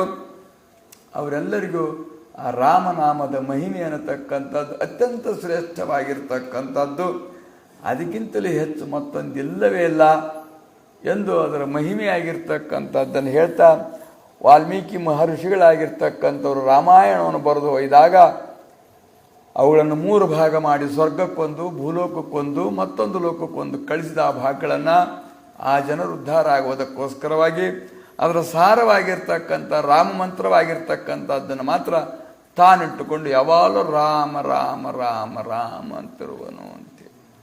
ಶಿವನು ರಾಮಮಂತ್ರ ಜಪಿಸುತ್ತಾನೆ, ರಾಮ ಶಿವಮಂತ್ರ ಜಪಿಸ್ತಿರ್ತಾನೆ. ಆದ್ದರಿಂದ ಎರವರು ಸಮಾನವರೇ ಆಗಿರ್ತಕ್ಕಂಥವ್ರು. ಯಾಕೆ ಅವ್ರು ಮಾಡ್ತಾರೆ ಅಂದರೆ ನೀವು ಮಾಡ್ರಿ ಹೆಂಗೆ ಅಂತೇಳಿ ತೋರಿಸುವುದಕ್ಕೋಸ್ಕರವಾಗಿ ಈ ಪ್ರಕಾರವಾಗಿ ನಾಮಕ್ಕಿಂತಲೂ ಅಧಿಕವಾಗಿರುವಂಥದ್ದು ಮತ್ತೊಂದಿಲ್ಲವೇ ಇಲ್ಲ. ಅದನ್ನು ಖಂಡಿತವಾಗಿ ಒಂದಾವರ್ತಿ ಉಚ್ಚಾರ ಮಾಡಿ ಮನಸ್ಸು ಅದರಲ್ಲಿ ತನ್ಮಯವಾಗಿಬಿಡ್ತು ಅಂದರೆ ಸಾಕು. ಮತ್ತೊಮ್ಮೆ ಅನ್ಬೇಕಾದ್ರೆ ಹೊರಗೆ ಬರ್ಬೇಕಾಗತ್ತೆ ವೃತ್ತಿ. ರಾಮಾಂದ ತಕ್ಷಣದಲ್ಲಿ ಅದು ತಾನು ಒಳಗೆ ಹೋಗಿಬಿಡಬೇಕು. ಆತ್ಮಾರಾಮನಲ್ಲಿ ಸಮರಸತೆಯನ್ನು ಹೊಂದಿಬಿಡಬೇಕು ಎಂದು ಈ ಪ್ರಕಾರವಾಗಿ ಆ ಸಂತರಿಗೆಲ್ಲ ಹೇಳಿದಾಗ ಬಹಳಷ್ಟು ಸಂತೋಷವಾಯಿತು. ತಾವು ಹಿಡಿದಿರುವ ಮಾರ್ಗ ಬಹಳಷ್ಟು ಶ್ರೇಷ್ಠವಾಗಿರುವಂಥದ್ದು ಅಂತೇಳಿ ಅಲ್ಲಿಂದ ದಾರಿಯಲ್ಲಿ ನದಿ ಪ್ರವಾಹವನ್ನು ಕಂಡು ನನ್ನ ಆ ಕಡೆಗೆ ತಡಾಯಿಸು ಅಂತ ಹೇಳಿದರು ಅಂಬಿಗನಿಗೆ. ಅವನ ಅಂಬಿಗನು, ನೀನು ಜನರನ್ನು ಭವನದಿಯಿಂದ ತಡಾಯಿಸಬೇಕಾದ್ರೆ ಅವರಿಂದ ಭಕ್ತಿ ನಾಣ್ಯ, ಸೇವಾ ನಾಣ್ಯ, ಭಾವದ ನಾಣ್ಯಗಳನ್ನು ನೀನು ಸ್ವೀಕಾರ ಮಾಡ್ತೀಯಾ, ಹಾಗೆ ನನಗೂ ಕೂಡ ಈ ಲೌಕಿಕ ನಾಣ್ಯವನ್ನು ಕೊಟ್ಟರೆ ನಿನ್ನ ಆ ಕಡೆ ತಡಾಯಿಸ್ತಾನೆ, ಇಲ್ಲದ್ರೆ ವ್ಯರ್ಥ ಅಂತ ಅಂದ. ನಾನು ಎಲ್ಲ ಉಪಾಧಿಯನ್ನು ಬಿಟ್ಟು ನಿರಾಭಾರಿಯಾಗಿ ನೀನೇ ಗತಿ, ತ್ವಮೇವ ಮಾತಾ ಪಿತಾ ತ್ವಮೇವ ಸಖಾ ತ್ವಮೇವ ಅನ್ನತಕ್ಕಂಥದ್ದಾಗಿ ಎಲ್ಲವೂ ನೀನೇ ಸರ್ವಸ್ವವು ಅಂಥೇಳಿ ಬಂದು ಬಿಟ್ಟಿರ್ತಕ್ಕಂಥ ನಿರುಪಾಧಿಕರಾಗಿರ್ತಕ್ಕಂಥ ನಿರಭಿಮಾನಿಗಳಾಗಿರ್ತಕ್ಕಂಥ ನಿರ್ಮೋಹಿಗಳಾಗಿರ್ತಕ್ಕಂಥವರಿಂದ ನಾನೇನೂ ಅಪೇಕ್ಷೆ ಮಾಡೋದಿಲ್ಲ, ಅವರ ಭಕ್ತಿ ಅಪೇಕ್ಷೆ ಮಾಡೋದಿಲ್ಲ, ಅವರ ಸೇವಾ ಅಪೇಕ್ಷೆ ಮಾಡೋದಿಲ್ಲ, ಅವ್ರದ್ದೇನೂ ಅಪೇಕ್ಷೆ ಮಾಡೋದಿಲ್ಲ, ಅವರಿಗೆ ಮೋಕ್ಷವನ್ನು ಕೊಡ್ತಾನೆ. ನನ್ನ ಹತ್ರನೂ ಏನೂ ಇಲ್ಲ ನೋಡು, ಇದ್ದದ್ದು ಒಂದು ಲಂಗೋಟಿ ಐತಿ, ಬೇಕಾದ್ರೆ ಅದನ್ನು ತೆಗೆದು ಬಿಡ್ತಾನೆ, ನೀನು ಕರ್ಕೊಂಡು ಹೋಗು ಅಂತಂದರು. ಯಾವ ಲಂಗೋಟಿ ಬಿಚ್ಚಿ ಒಗೆದು ಕೊಡ್ಲೇ ಬಾ ಅಂತ ಹೇಳ್ಕೊಂಡು ಕರ್ಕೊಂಡು ಹೋದ. ತಡಾಸ್ತಿದ್ದಂಗನ ಅವನಿಗೆ ದಿನನಿತ್ಯಕ್ಕಿಂತಲೂ ಹೆಚ್ಚು ಪಟ್ಟು ಬಹಳಷ್ಟು ಪಟ್ಟು ಹಣವೆನ್ನುವಂಥದ್ದು ಸಂಪಾದನವಾಯಿತು. ಮಹಾತ್ಮರ ಪಾದ ಸ್ಪರ್ಶದಿಂದ ನನ್ನದು ಈ ನದಿ, ನನ್ನ ಡೋಣಿ, ನಾನು ಪವಿತ್ರವಾಗಿ ಕಣ್ಣು ಪವಿತ್ರವಾಯಿತು, ಅವರಿಂದ ಸಾಕಷ್ಟು ಲಾಭವೂ ಆಯಿತು ಅಂಥೇಳಿ ಅವ್ರು ಮುಂದೆ ಹೋಗ್ತಿರ್ಬೇಕಾದ್ರೆ ಹೋಗಿ ಒಂದು ದೊಡ್ಡ ವಸ್ತ್ರವನ್ನು ಖರೀದಿ ಮಾಡಿಕೊಂಡು, ರೇಷ್ಮೆ ವಸ್ತ್ರವನ್ನು ದೊಡ್ಡದು ಖರೀದಿ ಮಾಡ್ಕೊಂಡು ಹೊಚ್ಕೊಂಡಿರಂಗೆ ತಗೊಂಡು ಹೋದರೆ ಅದರ ಕೈಪಾಯ ಎಷ್ಟು ಹರಿದೋಗಿದ್ರು ಅಷ್ಟು ತಕ್ಕೊಂಡು ಮತ್ತೆ ಉಡ್ದಾರಕ್ಕೋ ಏನೋ ಇತ್ತು ನಡೆಯುವಂದು ಅದಕ್ಕೆ ಹಾಕ್ಕೊಂಡು ಅಷ್ಟೇ ಮತ್ತೆ ಒಗೆದು ಹೊಂಟರು ಅಂತೇಳಿ ಹೀಗೆ ಹೋಗ್ತಾ ಹೋಗ್ತಾ ಶೀತದಿಂದ ಶರೀರಕ್ಕೆ ವ್ಯತಿಯಾಗುತ್ತಿದ್ದರೂ ಕೂಡ ಸಿದ್ಧರು ಸಹಿಷ್ಣುತೆಯನ್ನು ಆಚ್ಛಾದನ ಮಾಡ್ತಾ ಇದ್ರು. ಅವರು ಎಷ್ಟು ದುಃಖಗಳಾಗ್ತವೋ ಅಷ್ಟಷ್ಟು ಅವರಿಗೆ ಹುರುಪು ಸಂತೋಷ ಆಗ್ತದೆ. ಉದ್ವಿಗ್ನ ಆಗ್ತದಿಲ್ಲ ಅವರಿಗೆ, ಮನಸ್ಸು ಉದ್ವಿಗ್ನ ಆಗ್ತದಿಲ್ಲ, ವಿರಹ ಆಗ್ತದಿಲ್ಲ, ವಿಕಾರ ಆಗ್ತದಿಲ್ಲ. ಅವ್ರಿಗೆ ಇನ್ನಷ್ಟು ಸಂತೋಷ ಸಂತೋಷ. ದೇಹಕ್ಕಾದ್ರೆ ಸಂತೋಷ, ಅಪಮಾನ ಆದ್ರೆ ಸಂತೋಷ, ಕಷ್ಟ ಕೊಟ್ಟರು ಸಂತೋಷ, ದುಃಖ ಕೊಟ್ಟರು ಸಂತೋಷ ಸಂತೋಷ ಸಂತೋಷ ಹೆಚ್ಚಾಗುತ್ತೆ. ಇನ್ನು ನಮಗೆ ದುಃಖ ಕೊಡೋರು ಎಲ್ಲಾರು ಬರ್ತಾರ ಅಂದ್ರೆ ಅಲ್ಲಿದ್ದನೇ ನಾವು ಪಾರಾಗಿಬಿಡ್ತೇವೆ. ಆ ಊರಿಗೆ ಕಾಲರ ಬಂದತ್ತಿದ್ರೆ ಮತ್ತೆ ಯಾವ್ದಾರು ಊರಿಗೆ ಹೋಗ್ಬೇಕಪ್ಪ ಈಗ ಅಂತೀವಿ. ಅಲ್ಲಿ ಪ್ರಳಯ ಆಕತ್ತಿದ್ರೆ ಮತ್ತೆಲ್ಲರೂ ಹುಡುಕಬೇಕಪ್ಪ ಅಂತೀವಿ. ಚಿಕನ್ ಗುನಿ ರೋಗ ಬಂತ ಊರಾಗ ಅಂದರೆ ಇರಲೇಬಾರ್ದಪ್ಪ, ಅಲ್ಲಿ ಬಿಟ್ಟು ಹೋಗ್ಬಿಡ್ಬೇಕು ಅಂತೀವಿ. ದುಃಖದಿಂದ ದೂರಾಗಾಕ ನೋಡ್ತೇವೆ ನಾವು, ಅವ್ರ ದುಃಖಕ್ಕೆ ಹತ್ತಿರಾಗಾಕ ನೋಡ್ತಾರೆ. ನಮಗೂ ಅವ್ರಿಗೂ ಇರೋ ವ್ಯತ್ಯಾಸನೇ ಎಷ್ಟು, ಒಂದು ಸ್ವಲ್ಪ ಏನಾಗಂಗಿಲ್ಲ ನಮಗೆ, ಏನಾಗಂಗಿಲ್ಲ. ಅಲ್ಲೇ ಅಷ್ಟು ಸತ್ತ ಹೋಗ್ಬಿಡ್ತವೆ, ಏನಾಗೇ ಬಿಡ್ತದೆ, ಏನಾಗ್ಬಿಡ್ತದೆ ಅಂತೇಳಿ ಭಯ ಪಟ್ಕೊಂಡ್ಬಿಡ್ತೇವೆ. ಅವ್ರೇನಿಲ್ಲ ಅಂತಕ್ಕೆಲ್ಲ ಜಗ್ಗದಿಲ್ಲ. ಹಿಂಗೆ ಹೋಗ್ತಾ ಇದ್ದಾಗ ಬೈರಾಗಿಗಳು ಸಿದ್ಧರ ಕರ್ತು ಮುಂಜೆ ಛತ್ತೀಸ್ಗಢ ಅಂತ ಬರ್ತತಿ. ಅಲ್ಲಿ ಬಹಳಷ್ಟು ಉಪದ್ರವಾಗಿರ್ತಕ್ಕಂಥ ದೇಶ, ಅಲ್ಲಿ ಅನ್ನಹಾರಗಳು ಸಿಗೋದಿಲ್ಲ ಅಂತ ಈ ಪ್ರಕಾರವಾಗಿ ಹೇಳಿದಾಗ ಅವ್ರು ಸಿದ್ಧರಂತರ ನಷ್ಟವಾಗುವಂಥ ಈ ಶರೀರ ಚಿಂತೆಯನ್ನು ಮನಸ್ಸಿನಲ್ಲಿಟ್ಟುಕೊಂಡು ಏನು ಉಪಯೋಗ? ಮನಸ್ಸಿನೊಳಗೆ ಈ ಶರೀರ ಇಟ್ಕೊಂಡೇ ಇದ್ವಿ ಅಂದರೆ ಬರೀ ಕಷ್ಟನೇ ಆಗ್ತಿರ್ತದೆ ಹೊರತು ಸುಖ ಅಂತ ಆಗೋದಿಲ್ಲ. ಶರೀರ ಹೊರಗಿರಲಿ, ಮನಸ್ಸಿನಾಗಿರಬಾರ್ದು ಅಂತಾರೆ ಅವರು. ಮನಸ್ಸಿನಾಗ ಅದ್ರ ಮೋಹ ಇರಬಾರ್ದು, ಮನಸ್ಸಿನೊಳಗೆ ಅದ್ರ ಅಭಿಮಾನ ಇರಬಾರ್ದು, ಮನಸ್ಸಿನೊಳಗೆ ಅದ್ರ ಪ್ರೇಮ ಇರಬಾರ್ದು ಅಂತೀವಿ. ಹೊರಗಿರುವಲ್ದಾಕದು, ಅದನ್ನು ತಗೊಂಡೇ ಮಾಡ್ತೀವಿ. ಮನಸ್ಸಿನಾಗ ನಾನು ಅನ್ನೋದು ಮನಸ್ಸಲ್ಲ, ನಂದು ಅನ್ನೋದು ಮನಸ್ಸಲ್ಲ, ಶರೀರ ಅಲ್ಲ ಅನ್ನೋದು. ನಾನು ನಿನ್ನನು ಅನ್ನೋದಿಲ್ಲ ಶರೀರ, ನಿನ್ನ ಅಧೀನ ಅನ್ನೋದಿಲ್ಲ ಅದು, ನನ್ನ ಅಧೀನ ನೀನು ಅಂತದ್ದು. ನಿನಗೆ ನನ್ನ ಅಧೀನ ಅಂತದ್ದು ಶರೀರ. ಯಾಕಂದ್ರೆ ಅದು ಹೇಳ್ದಲ್ಲಿ ಎಲ್ಲ ಹೋಗ್ಬೇಕು ನೋಡು. ಆದ್ರ ದೃಷ್ಟಿಯಿಂದ ನಾವು ಒಳಗೆ ಮನಸ್ಸಿನ ಕೆಡ ಸೇರೋದು ಯಾವಾಗಿದ್ರೂ ಕೆಡ್ತತಿ. ಏನು ಮಾಡಿದ್ರು ನಾವು ನೀರ ಮೇಲಿನ ಗುಳ್ಳಿ ಲಿಂಗ ಕಾರದಲ್ಲಿ ತೋರಲು ಲೋಹದಲ್ಲಿ ಬಂದಿಪ ನಂದದಲ್ಲಿ ಅಂಥೇಳಿ ಆ ನೀರ ಮೇಲೆ ಯಾವ್ಯಾವುದೋ ಬುರುಗಿನ ದೋಷದಿಂದ ಗುಳ್ಳಿ ಹಂಗೆ ಕಂಡುಬಿಡ್ತಾವೆ. ಹಂಗೆ ಭಾಳಷ್ಟು ದುಂಡಗವಾಗಿ ಭಾಳ ಸುಂದರವಾಗೈತಿ, ಇದನ್ನು ಕಟ್ಟು ಹಾಕಿ ಇಟ್ಕೋಬೇಕು ಮನ್ಯಾಗ ಅಂತ ಮುಟ್ತಿದ್ದಂಗೆ ಪಟ್ಟು ಅಂದ್ಬಿಡ್ತದೆ. ಹಂಗೆ ಈ ಶರೀರ ಇದು ಅಷ್ಟು ನಶ್ವರವಾಗಿರ್ತಕ್ಕಂಥದ್ದು, ಅಶಾಶ್ವತವಾಗಿರ್ತಕ್ಕಂಥ. ಯಾವತ್ತೇ ಹೆಂಗೆ ಎಲ್ಲಿ ಏನು ಗೊತ್ತಿಲ್ಲ, ಇದಕ್ಕೆ ಹೆಂಗೆ ಹೋಗ್ತತಿ ಗೊತ್ತಿಲ್ಲ, ಯಾತ್ರಾ ಹೋಗತಿ ಗೊತ್ತಿಲ್ಲ, ಎದರಿಂದ ಹೋಗತಿ ಗೊತ್ತಿಲ್ಲ, ನಮಗೆ ಭರವಸೆ ಇಲ್ಲ. ಆದರೂ ಮುಂದಿನ ವರ್ಷ ಇರ್ತಾನೆ ಹೇಳದ ಅಂದ ಕಾಕಣಿಕೆ. ಈಗ ಸರಿಯಾಗಿ ಕೇಳಲ್ಲ, ಕಿವಿ ಮಂದಾಗ್ತಾವ ಮುಂದೆ ಕೇಳ್ತಾವಲ್ಲ ಅಂತ ಇರ್ತಾನೆ ಹೇಳ್ದ ಮುಂದಿನ ವರ್ಷ. ಅಷ್ಟು ಭರವಸೆ ಐತೆ ಅವನಿಗೆ. ಯಾರಿಗೂ ಇದಕ್ಕೆ ಗ್ಯಾರಂಟಿ ಯಾರ್ದು ಇಲ್ಲ, ಯಾರೂ ಕೊಟ್ಟಿಲ್ಲ, ಕೊಡೋದು ಇಲ್ಲ ಇದಕ್ಕೆ. ಆದ್ರಿಂದ ಇದನ್ನು ಒಳಗಿಟ್ಕೊಂಡಿರಬಾರ್ದು. ಶರೀರ ಹೋಗ್ತತಿ ಅನ್ನೋದು ನಿಶ್ಚಯ ಮಾಡ್ಕೊಂಡಿರ್ಬೇಕು. ಸಾಯೋದು ಬಿಟ್ಟು ಹೋಗೋದು ಸಾಯೋದು ಅನ್ನೋದು ನಿಶ್ಚಯ ಮಾಡ್ಕೊಂಡಿರ್ಬೇಕು. ಇದನ್ನ ಎಲ್ಲಿ ತನಕ ರಕ್ಷಿಸಬೇಕಿದೆ? ನಷ್ಟಪ್ರಾಯವಾಗಿರ್ತಕ್ಕಂಥ ಶರೀರ ಎಂದಾದರೂ ಒಂದು ದಿವಸ ಕೈ ಕೊಟ್ಟು ಹೋಗೋದೇ ಇದು. ನಮಗೆ ಕೈ ಕೊಟ್ಟು ಹೋಗೋದೆ. ಹಲ್ಲು ಕೈ ಕೊಟ್ಟು ಹೋಗ್ತವೆ, ಕಣ್ಣು ಕೈ ಕೊಟ್ಟು ಹೋಗ್ತವೆ, ಕಿವಿ ಕೈ ಕೊಟ್ಟು ಹೋಗ್ತವೆ, ರೋಮ್ಗಳು ಕೈ ಕೊಟ್ಟು ಹೋಗ್ತವೆ, ನರಗಳು ಕೈ ಕೊಡ್ತವೆ, ಎಲುಬುಗಳು ಕೈ ಕೊಡ್ತವೆ. ಯಾವಲ್ಲ ಸೋದು ಒಂದು ಕೂಡಲೇ ಕಾಲು ಹಿಂಗೆ ಹಿಂಗೆ ಹಿಂಗೆ ಹಿಂಗೆ ಕುಡ್ರಕ್ಕೆ ಬರಲ್ಲ, ಹೇಳಕ್ಕೆ ಬರಲ್ಲ. ಎಲುಬುಗಳು ಕೈ ಕೊಡ್ತವೆ. ಯಾವ ಕೈ ಕೊಡೋದಿಲ್ಲ ನಮಗಿದ್ರಾಗ. ಎಲ್ಲವೂ ನಮ್ಗೆ ಉಪದ್ರ ಮಾಡವಾದ ಇದ್ರಾಗ ಒಟ್ಟು ಮತ್ತು ಅದ್ರಾಗ ಉಪದ್ರದಂಗೆ ಇರಬೇಕು ಅಂತ ನಾವು ಚೇಳಿನ ಹೆಗೆದಾಗ ಬಿದ್ದು ತಣ್ಣಗೆ ಕುತ್ಕೋಬೇಕು ಅಂದರೆ, ಚೇಳಿನ ಹೆಗೆದಾಗ ಬಿದ್ಕೊಂಡು ತಣ್ಣಗೆ ಕುತ್ಕೋಬೇಕು ಅಂದರೆ, ಬೆಂಕಿ ಮೈ ಮೇಲೆಲ್ಲ ಸುರ್ಕೊಂಡು ತಣ್ಣಗೆ ನಿದ್ದೆ ಮಾಡಬೇಕು ಅಂದರೆ, ಒಂದು ಬ್ಯಾಸ್ಗ್ಯಾಗ ಚದ್ದರ ಹೊತ್ಕೊಂಡ್ರೆ ಆಗೋದಲ್ಲ, ಬೆಂಕಿನ ಸುರ್ಕೊಂಡಿರ್ಬೇಕಂದ್ರೆ ಹಾಗೆ. ಇದು ಖಂಡಿತವಾಗಿಯೂ ಇದು ನಷ್ಟವಾಗ್ತಕ್ಕಂಥದ್ದು ಅನ್ನುವಂಥದ್ದು ಬಹಳಷ್ಟು ಗಟ್ಟಿ ಆಗಬೇಕಾಗೈತೆ ನಮಗೆ. ಇದು ಬಹಳಷ್ಟು ಗಟ್ಟಿ ಆದಷ್ಟು ನಮಗೆ ಅನಿಷ್ಟತೆ ಅನ್ನುವಂಥದ್ದು ದೂರ ಆಕತೆ. ಇದು ಎಷ್ಟು ಸಡಲ್ ಇರ್ತದೋ ಅಷ್ಟು ಅನಿಷ್ಟ ಜಾಸ್ತಿ ಬರ್ತಕ್ಕಂಥದ್ದು ಆಗೋದು. ಹೆಂಗಂದ್ರೆ ಯಾವುದೋ ರೂಪದಿಂದ ಅದು ಹೋಗೋದು ಅನ್ನುವಂಥದ್ದನ್ನು ತಮ್ಮ ಬೋಧದಿಂದ ತಮ್ಮ ವರ್ತನದಿಂದ ಹೇಳ್ತಾ ತಾವು ಹೊರಟರು.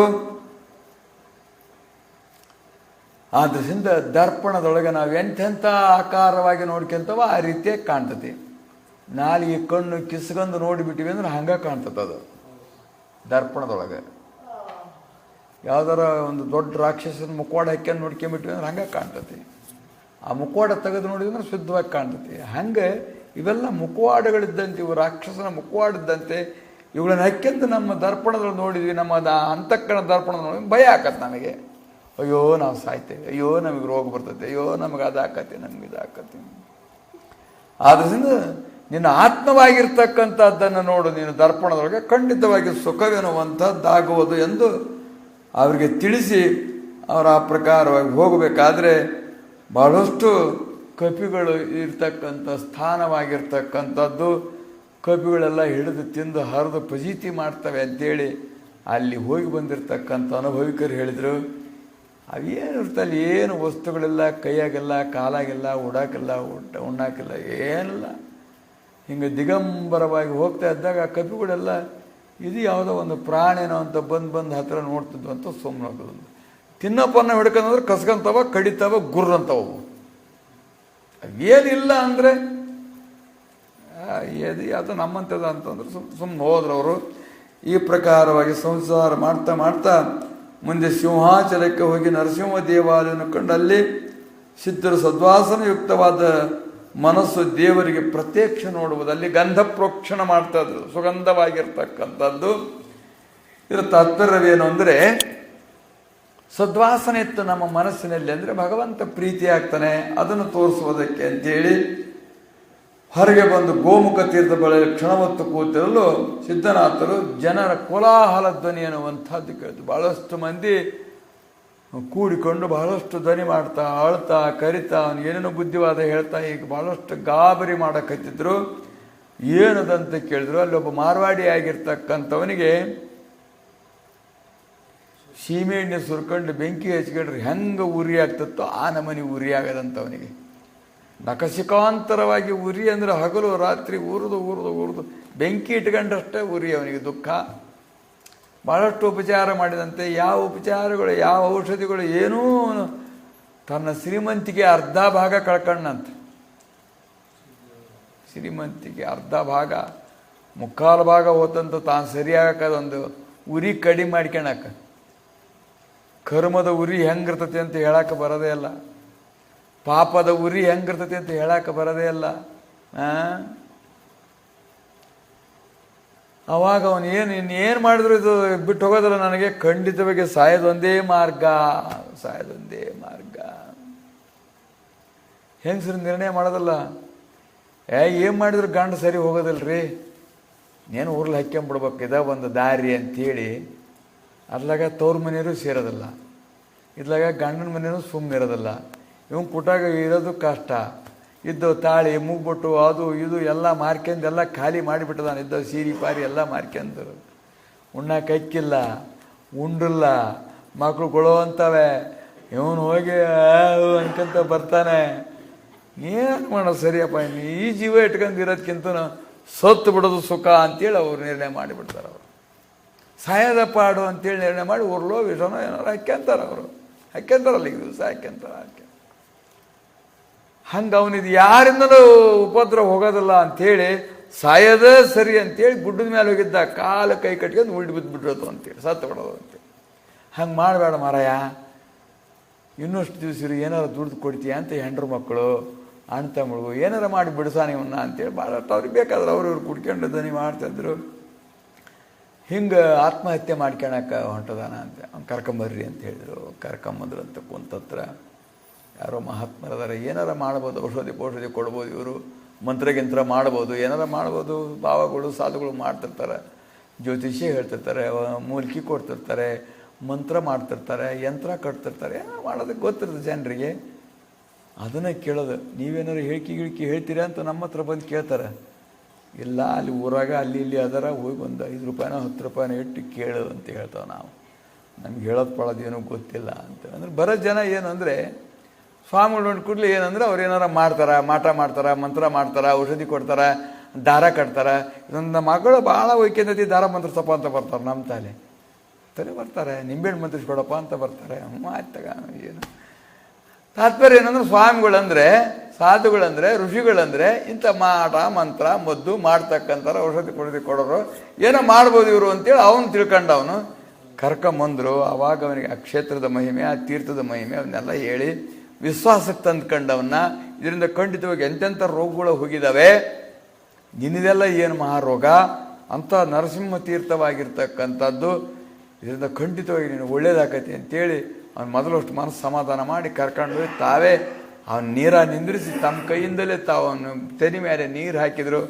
ಓಂ ನರಸಿಂಹಾಯ ನಮಃ ಅನ್ನುವಂಥ ಈ ಪ್ರಕಾರವಾಗಿ ಅಂದರು. ಅನ್ಕೊಂತ ಹಾಕ್ತಂಗೆ ಮೈಯೆಲ್ಲ ಏನು ಇರ್ತಿತ್ತು, ಆ ನೀರು ಬಿದ್ದಂಗೆ ಎಲ್ಲ ಶಾಂತ ಆಗ್ಬಿಡ್ತು. ಮಹಾತ್ಮರ ಒಂದು ಸ್ಪರ್ಶದಿಂದ, ಅವರ ಉಪದೇಶದಿಂದ, ಕೃಪಾ ದೃಷ್ಟಿಯಿಂದ ಸಂತೋಷ ಶಾಂತ ಆಗಿಬಿಡ್ತಾವೆ. ಎಷ್ಟು ಖರ್ಚು ಮಾಡಿದ್ರು, ಎಷ್ಟು ವರ್ಷ ಮಾಡಿದ್ರು ಏನಾಗಿದ್ದಿಲ್ಲ. ಏನು ಚಮತ್ಕಾರ ಆಗಿಬಿಡ್ತಲ್ಲ, ಎಂಥದ್ದು ಏನಿದು ಅಂತ ಅವನಿಗೆ. ಎಂಥ ಮಾಟ ಮಾಡಿದ್ರು, ಎಂಥ ಮಂತ್ರ ಮಾಡಿದ್ರು ಅಂತೇಳಿ ಅವನಿಗೆ ಅನ್ನಿಸ್ತು. ಆಮೇಲೆ ಅವ್ರು ಕರ್ಕೊಂಡೋಗಿ ಭಾಳಷ್ಟು ವೈಭವದಿಂದ ಪೂಜೆ ಮಾಡಿ, ಭಾಳಷ್ಟು ಅನ್ನಸಂತರ್ಪಣೆಯನ್ನೆಲ್ಲ ಮಾಡಿ, ಹಿಂಗೆಲ್ಲ ಮಾಡಿ, ಈ ದನ ನಿಮ್ಮದು, ಈ ಮನಿ ನಿಮ್ಮದು, ಎಲ್ಲದು ಏನು ಅನ್ನೋದೈತು ಅಷ್ಟು ಎಲ್ಲ ನಿಮ್ಮದು, ನಿಮ್ಮ ಚರಣಕ್ಕೆ ಅರ್ಪಣೆ ಮಾಡಿಬಿಡ್ತಾನೆ. ನೀವನ್ನೆಲ್ಲ ತಗೊಂಬಿಡ್ಬೇಕು, ನನಗೆ ಮತ್ತೊಮ್ಮೆ ಬರ್ದಂಗೆ ಮಾಡ್ಬೇಕು ಆ ರೋಗನ ಅಂತ ಹೇಳ್ದ. ಹೌದಾಗಲ್ಲ, ಅವು ನಮ್ಮವೇ, ಅವು ನಮ್ಮವಾಗೇ ಇರಲಿ, ನೀನು ನಾನು ಹೇಳ್ದಂಗೆ ಮಾಡು ಅಂಥೇಳಿ ಅರ್ಧ ಭಾಗ ಮಾಡು ನಿನ್ನ ಆಸ್ತಿಯೊಳಗೆ, ಅದನ್ನು ಬಡಬಗ್ಗರಿಗೆಲ್ಲ ಹಂಚಿಬಿಡು. ಇನ್ನು ಅರ್ಧ ಭಾಗವಾಗಿರ್ತಕ್ಕಂಥದ್ದನ್ನು ಮಕ್ಕಳಿಗೆ ಕೊಡು. ನೀನು ಯಾವಾಗಲೂ ಭಗವಂತನ ನಾಮಸ್ಮರಣೆ ಮಾಡು. ಉಳಿದಿರ್ತಕ್ಕಂಥ ಮಕ್ಕಳು, ಹೆಂಡರು, ಹಣ, ಮನಿ, ಹೊಲ ಅವೇನೇನದು ವ್ಯವಹಾರವೆಲ್ಲ ನಂದು ಅಂತ ತಿಳ್ಕ, ಅಂದರೆ ಇದು ಗುರುವಿಂದು ಅಂತ ತಿಳ್ಕೊಂಡು ನೀನು ಮಾಡ್ತಾ ಇರು ಅಂಥೇಳಿ.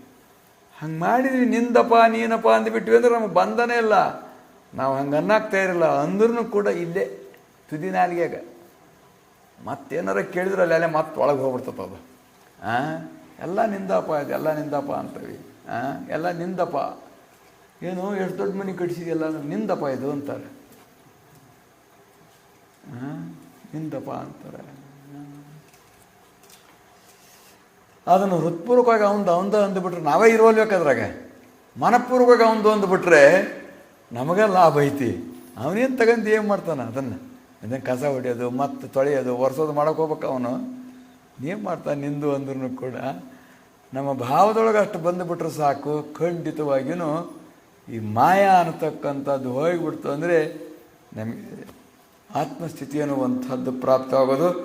ನಂದು ಅಂತಲೇ ನೀವು ತಿಳ್ಕೊಂಡು ಇದನ್ನು ಸತ್ಕರ್ಮಕ್ಕೆ, ಸದ್ವಿನಿಯೋಗಕ್ಕೆ ಬಳಸ್ಕೊಂತ ಸತ್ಕರ್ಮಗಳನ್ನು ಮಾಡ್ತಾ, ನಿಷ್ಕಾಮ ಕರ್ಮಗಳನ್ನು ಮಾಡ್ತಾ ಇರು ಅಂತೇಳಿ ಅವನು ಹೇಳಿ, ಖಂಡಿತವಾಗಿ ಮತ್ತೆ ನಿನಗೆ ಬರೋದಿಲ್ಲ ವ್ಯಾಧಿ ಅಂತೇಳಿ ಹರಿಸಿ ಮತ್ತೆ ಮುಂದೆ ಹೊಂಟರು. ಯತಿರಾಜರಲ್ಲಿಂದ ವಿಜಯನಗರಕ್ಕೆ ಹೋಗಿ ಪ್ರತಾಪ ಶಿವನ ಗದ್ದೆಯನ್ನು ಸಮುದ್ರಾಮಿಯ ಉದ್ಯಾನದಲ್ಲಿ ಹೋಗಿ ಕೂತಿರಲು ಬೈರಾಗಿ ಜನರು ಸದಾವರ್ತ ತಕ್ಕೊಂಡು ಬಂದರು. ಕೆಲವು ಕಡೆಗೆ ಸದಾವರ್ತ ಕೊಡ್ತಕ್ಕಂಥದ್ದು ನೇಮ. ಅಂದರೆ ಕೆಲವು ಯತಿಗಳಾಗಿರ್ತಕ್ಕಂಥವ್ರು ಯಾರೋ ಮಾಡಿದ್ದ ಅನ್ನವನ್ನು ಉಣ್ಣೋದಿಲ್ಲ, ಅವರು ಸ್ವಂತೇ ಪಾಕ ಮಾಡಿ ಉಣ್ಬೇಕು ಅಂತ ಒಂದು ನೇಮ. ಕೆಲವರಿಗೆ ಭಿಕ್ಷಾನ್ನ ಉಣ್ಬೇಕು ಅಂತ ನೇಮ, ಕೆಲವರು ಸ್ವಯಂ ಪಾಕ ಮಾಡಿ ಉಣ್ಬೇಕು ಅಂತ ನೇಮ. ಅದು ಇಂತಿಂಥ ಆಹಾರಗಳನ್ನೇ ಉಣ. ಅದಕ್ಕೆ ಸದಾವರ್ತ ಅಂತ ಇಟ್ಬಿಡ್ತಾರೆ. ಅಲ್ಲಿ ಪಾತ್ರೆ, ಬ್ಯಾಳೆ, ಅಕ್ಕಿ, ಎಣ್ಣೆ ಏನೇನು ಬೇಕಾದ ಸಾಮಾನುಗಳನ್ನೆಲ್ಲ ಕೊಡ್ತಾರೆ. ಇವರು ಅದನ್ನು ತಗೊಂಡು ಅಡುಗೆ ಮಾಡ್ಕೊಂಡು ಉಂಡು ಮತ್ತು ಅವ್ರ ಪಾತ್ರೆಗಳನ್ನು ಕೊಟ್ಟು ಹೋಗ್ತಕ್ಕಂಥದ್ದು ಕೆಲವು ಛತ್ರದ ನಿಯಮ. ಆ ರೀತಿಯಾಗಿ ಬೈರಾಗಿಗಳಾಗಿರ್ತಕ್ಕಂಥವ್ರೆಲ್ಲ ಸಾಮಾನುಗಳನ್ನು ಏನು ಅವತ್ತಿಗೆ ಆಗ್ತೈತಿ ಹೆಚ್ಚೆಚ್ಚು ಕೇಳ್ತಾರೆ. ಸುಮ್ಮನೆ ಕೊಡ್ತಾರೆ ಅಂದರೆ ನೋಡಿ, 2,000 ರೂಪಾಯಿ ಅಕ್ಕಿ ಅಂದರೆ 50 kg ಕೊಡು ಅಂತಾರೆ. ಅದಾ 2,000 ರೂಪಾಯಿ ಅಕ್ಕಿ ಅಂದ್ಕೂಳೆ ಅವ್ರು ಎಷ್ಟು ಬೇಕು ಅಷ್ಟು ಕೇಳ್ತಾರೆ. ಹಂಗೆ ಒಟ್ಟು ಸೋವಿ ಸಿಗ್ತೈತಿ, ಹಂಗೆ ಸಿಗ್ತೈತಿ ಅಂದ್ಕೂಳೆ ಸುಮ್ಮನೆ ಇಸ್ಕೊಂತಾರೆ ಬರೋದು. ಮತ್ತು ಮುಂದೆ ಎಲ್ಲಾರ ಮಾಡಿ ಉಣ್ಕೊಂಡ್ರ ಅದು ನಡಿಯ ಉಳಿದ್ರ ಅಂತ ಹೇಳಿ ಇಸ್ಕೊಂಬರೋದು. ಭಾಳ ನಾವು 10 ಜನ ಅದಾವೆ 20 ಜನ ಅದಾವೆ ಅಂತೀವಿ. ಹಂಗೆ ತಗೊಂಬಂದು ಮಾಡ್ಕೊಂಡು ಉಣ್ತಾ ಇದ್ರಂತೆ. ಅದು ಇದು ಮಾತಾಡ್ಕೊಂತ ಇವರು ಹೋದ ಕೂಡಲೇ ಇವ್ರನ್ನೂ ಕರೆದ್ರಂತೆ. ಆವಾಗ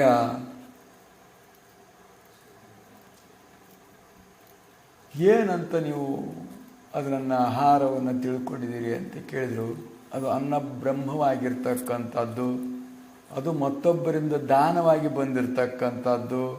ಅದು ನಿಮಗೆ ಕಂಡ್ರೂ ಕೂಡ ಅನ್ನ, ಬ್ಯಾಳೆ, ಅಕ್ಕಿ ಅಂಥವೆಲ್ಲ ಕಂಡ್ರೂ ಕೂಡ ಒಳಗೆಲ್ಲ ಅದರ ಅವ್ರ ಕರ್ಮ ತುಂಬಿರ್ತೈತೆ. ಅದ್ರಾಗ ಏನೇ ಒಂದು ಬಂದು ದಕ್ಷಿಣ ಅದು ಕೊಡ್ತಾರಂದರೆ ಅವ್ರ ಕರ್ಮೆಲ್ಲ ಅದ್ರ ಬಂದಿರ್ತೈತಿ. ನಮಗೆ ನೋಡೋಕೆ ವಸ್ತ್ರ, ನಮಗೆ ನೋಡೋಕೆ ಹಣ್ಣು, ನಮಗೆ ನೋಡೋಕೆ ಖರ್ಜೂರ, ನಮಗೆ ನೋಡೋಕೆ ಪೇಡೆ ಹೀಗೆಲ್ಲ ಕಾಣ್ತತಿ. ಬಾಯಾಗ ನೀರು ಬರಂಗೆ ಒಳಗೆಲ್ಲ ಅವ್ರ ಕರ್ಮ ತುಂಬ್ಕೊಂಡು ತುಂಬಿ ತುಂಬಿ ತುಂಬಿ ಬಂದಿರತಕ್ಕಂಥ ವಸ್ತುಗಳವು. ಅವಾಗ ಅವ್ರಿಗೆ ಹೇಳಿದರು, ಇದನ್ನು ಭಗವಂತನ ನಾಮಸ್ಮರಣೆ ಮಾಡ್ತಾ ನೀವು ಅಡುಗೆಯನ್ನು ಮಾಡಬೇಕು. ಭಗವಂತನ ನಾಮಸ್ಮರಣೆ ಮಾಡ್ಕೊಂತ ಆ ಅನ್ನವನ್ನು ಊಟ ಮಾಡಬೇಕು. ಹೀಗೆ ಮಾಡಿದಾಗ ಮಾತ್ರ ಅನ್ನವೆನ್ನತಕ್ಕಂಥದ್ದು 3 ಭಾಗವಾಗಿ, 2 ಭಾಗವಾಗಿ ಮತ್ತೊಂದು ರೀತಿ ಆಕತಿ, 1 ಭಾಗವಾಗಿರ್ತಕ್ಕಂಥದ್ದು ಮನಸ್ಸಿಗೆ ಶಾಂತಿ ಕೊಡ್ತತಿ. ಅದರಿಂದ ಆ ಏನೇ ಕರ್ಮವಿದ್ರೂ ಕೂಡ ಅದನ್ನು ಧ್ವಂಸ ಮಾಡ್ತಕ್ಕಂಥದ್ದು ಭಗವಂತನ ನಾಮ.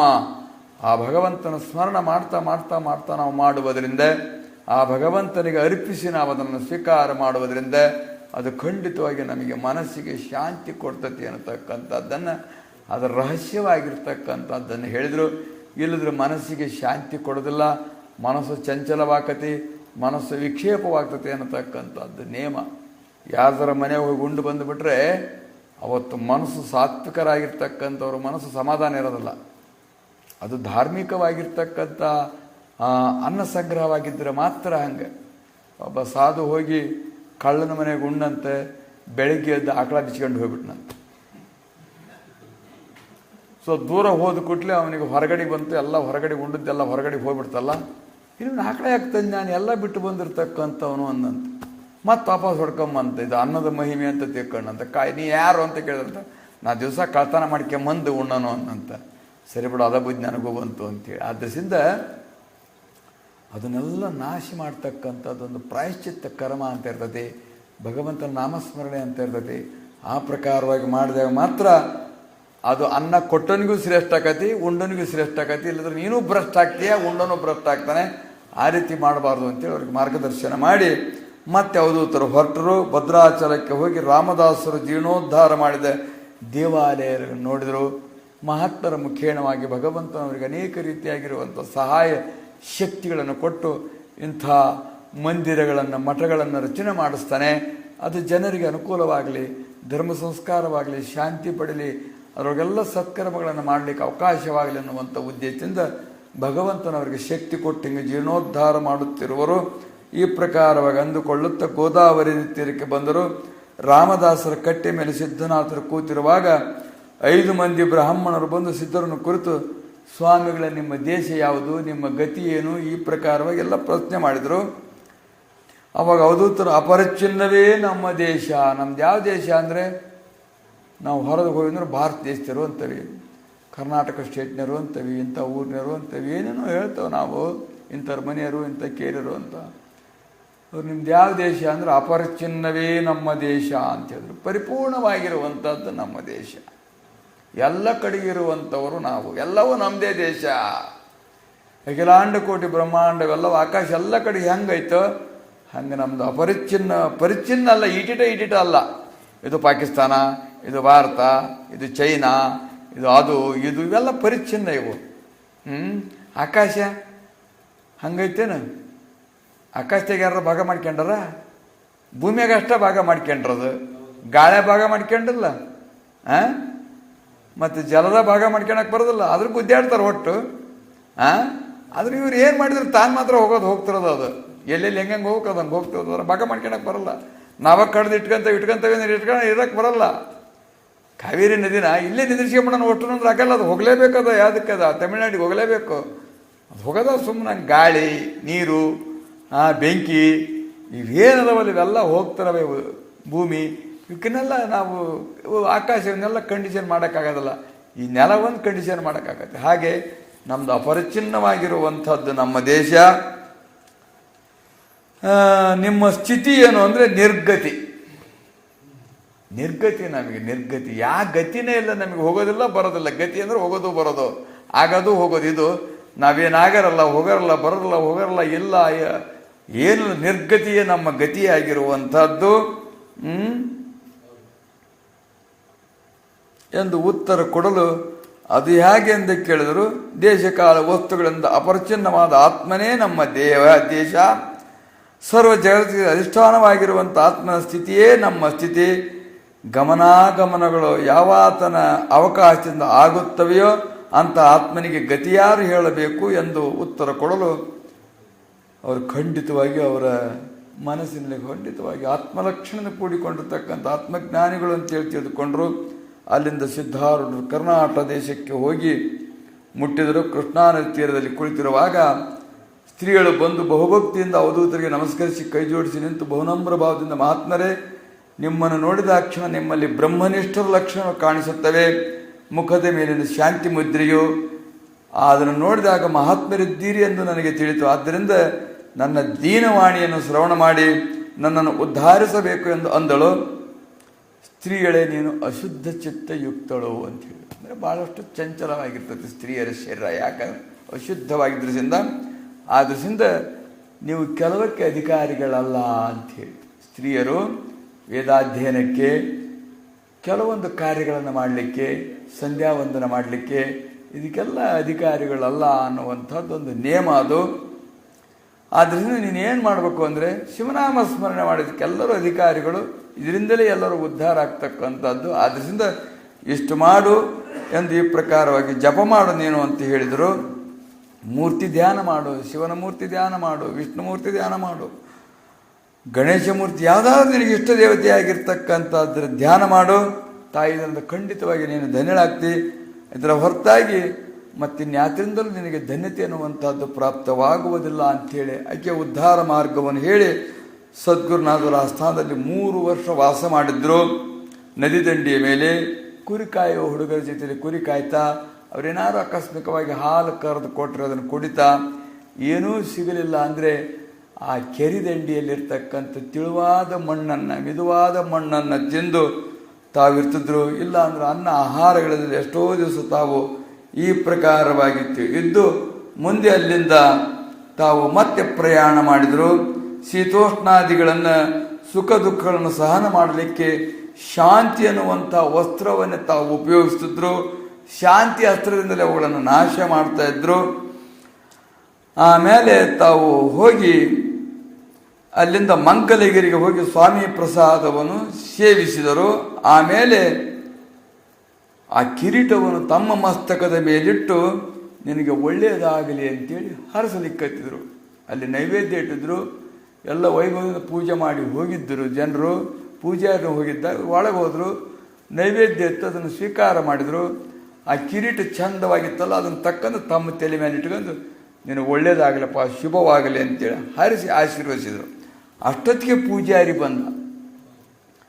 ಎಲ್ಲರೂ ಬಂದು ದೇವರೇ ನನಗೆ ಒಳ್ಳೇದು ಮಾಡಪ್ಪ ಅಂತಲೇ ಕೇಳಿರೋದು ಇಲ್ಲಿವರೆಗೂ ನನ್ನ ಶಬ್ದನ.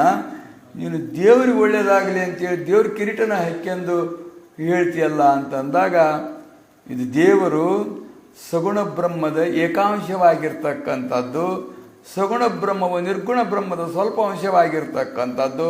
ಅಂತ ನಿರ್ಗುಣ ಬ್ರಹ್ಮನೇ ನಾನಾಗಿದ್ದರಿಂದ ಎಲ್ಲ ದೇವತೆಗಳು ಕೂಡ ಆತ್ಮಜ್ಞಾನಿಗಳಾಗಿರ್ತಕ್ಕಂಥವರ ಆಶೀರ್ವಾದ, ಅವರ ಸ್ಪರ್ಶ, ಅವರ ತಪೋಶಕ್ತಿ, ಅವರ ಪಾದಸ್ಪರ್ಶ, ಅವರ ಕರುಣದೃಷ್ಟಿಯನ್ನು ಎಲ್ಲ ದೇವತೆಗಳು ಅಪೇಕ್ಷೆ ಮಾಡುತ್ತಿರುವವು ಎಂದು ಅವರಿಗೆ ಈ ಪ್ರಕಾರವಾಗಿ ಹೇಳಿದಾಗ ಆಶ್ಚರ್ಯವಾಗುವಂತಹದ್ದಾಯಿತು.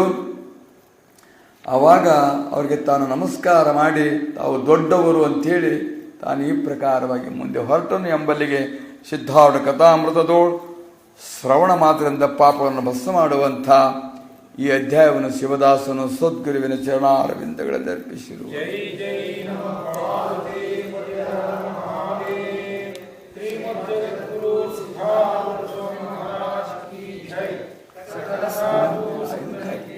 Check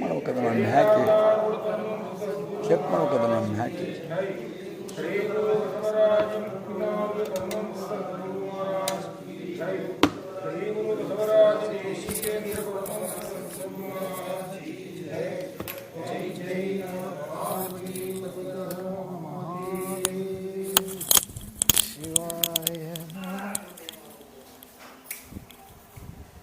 One hour 20 minutes.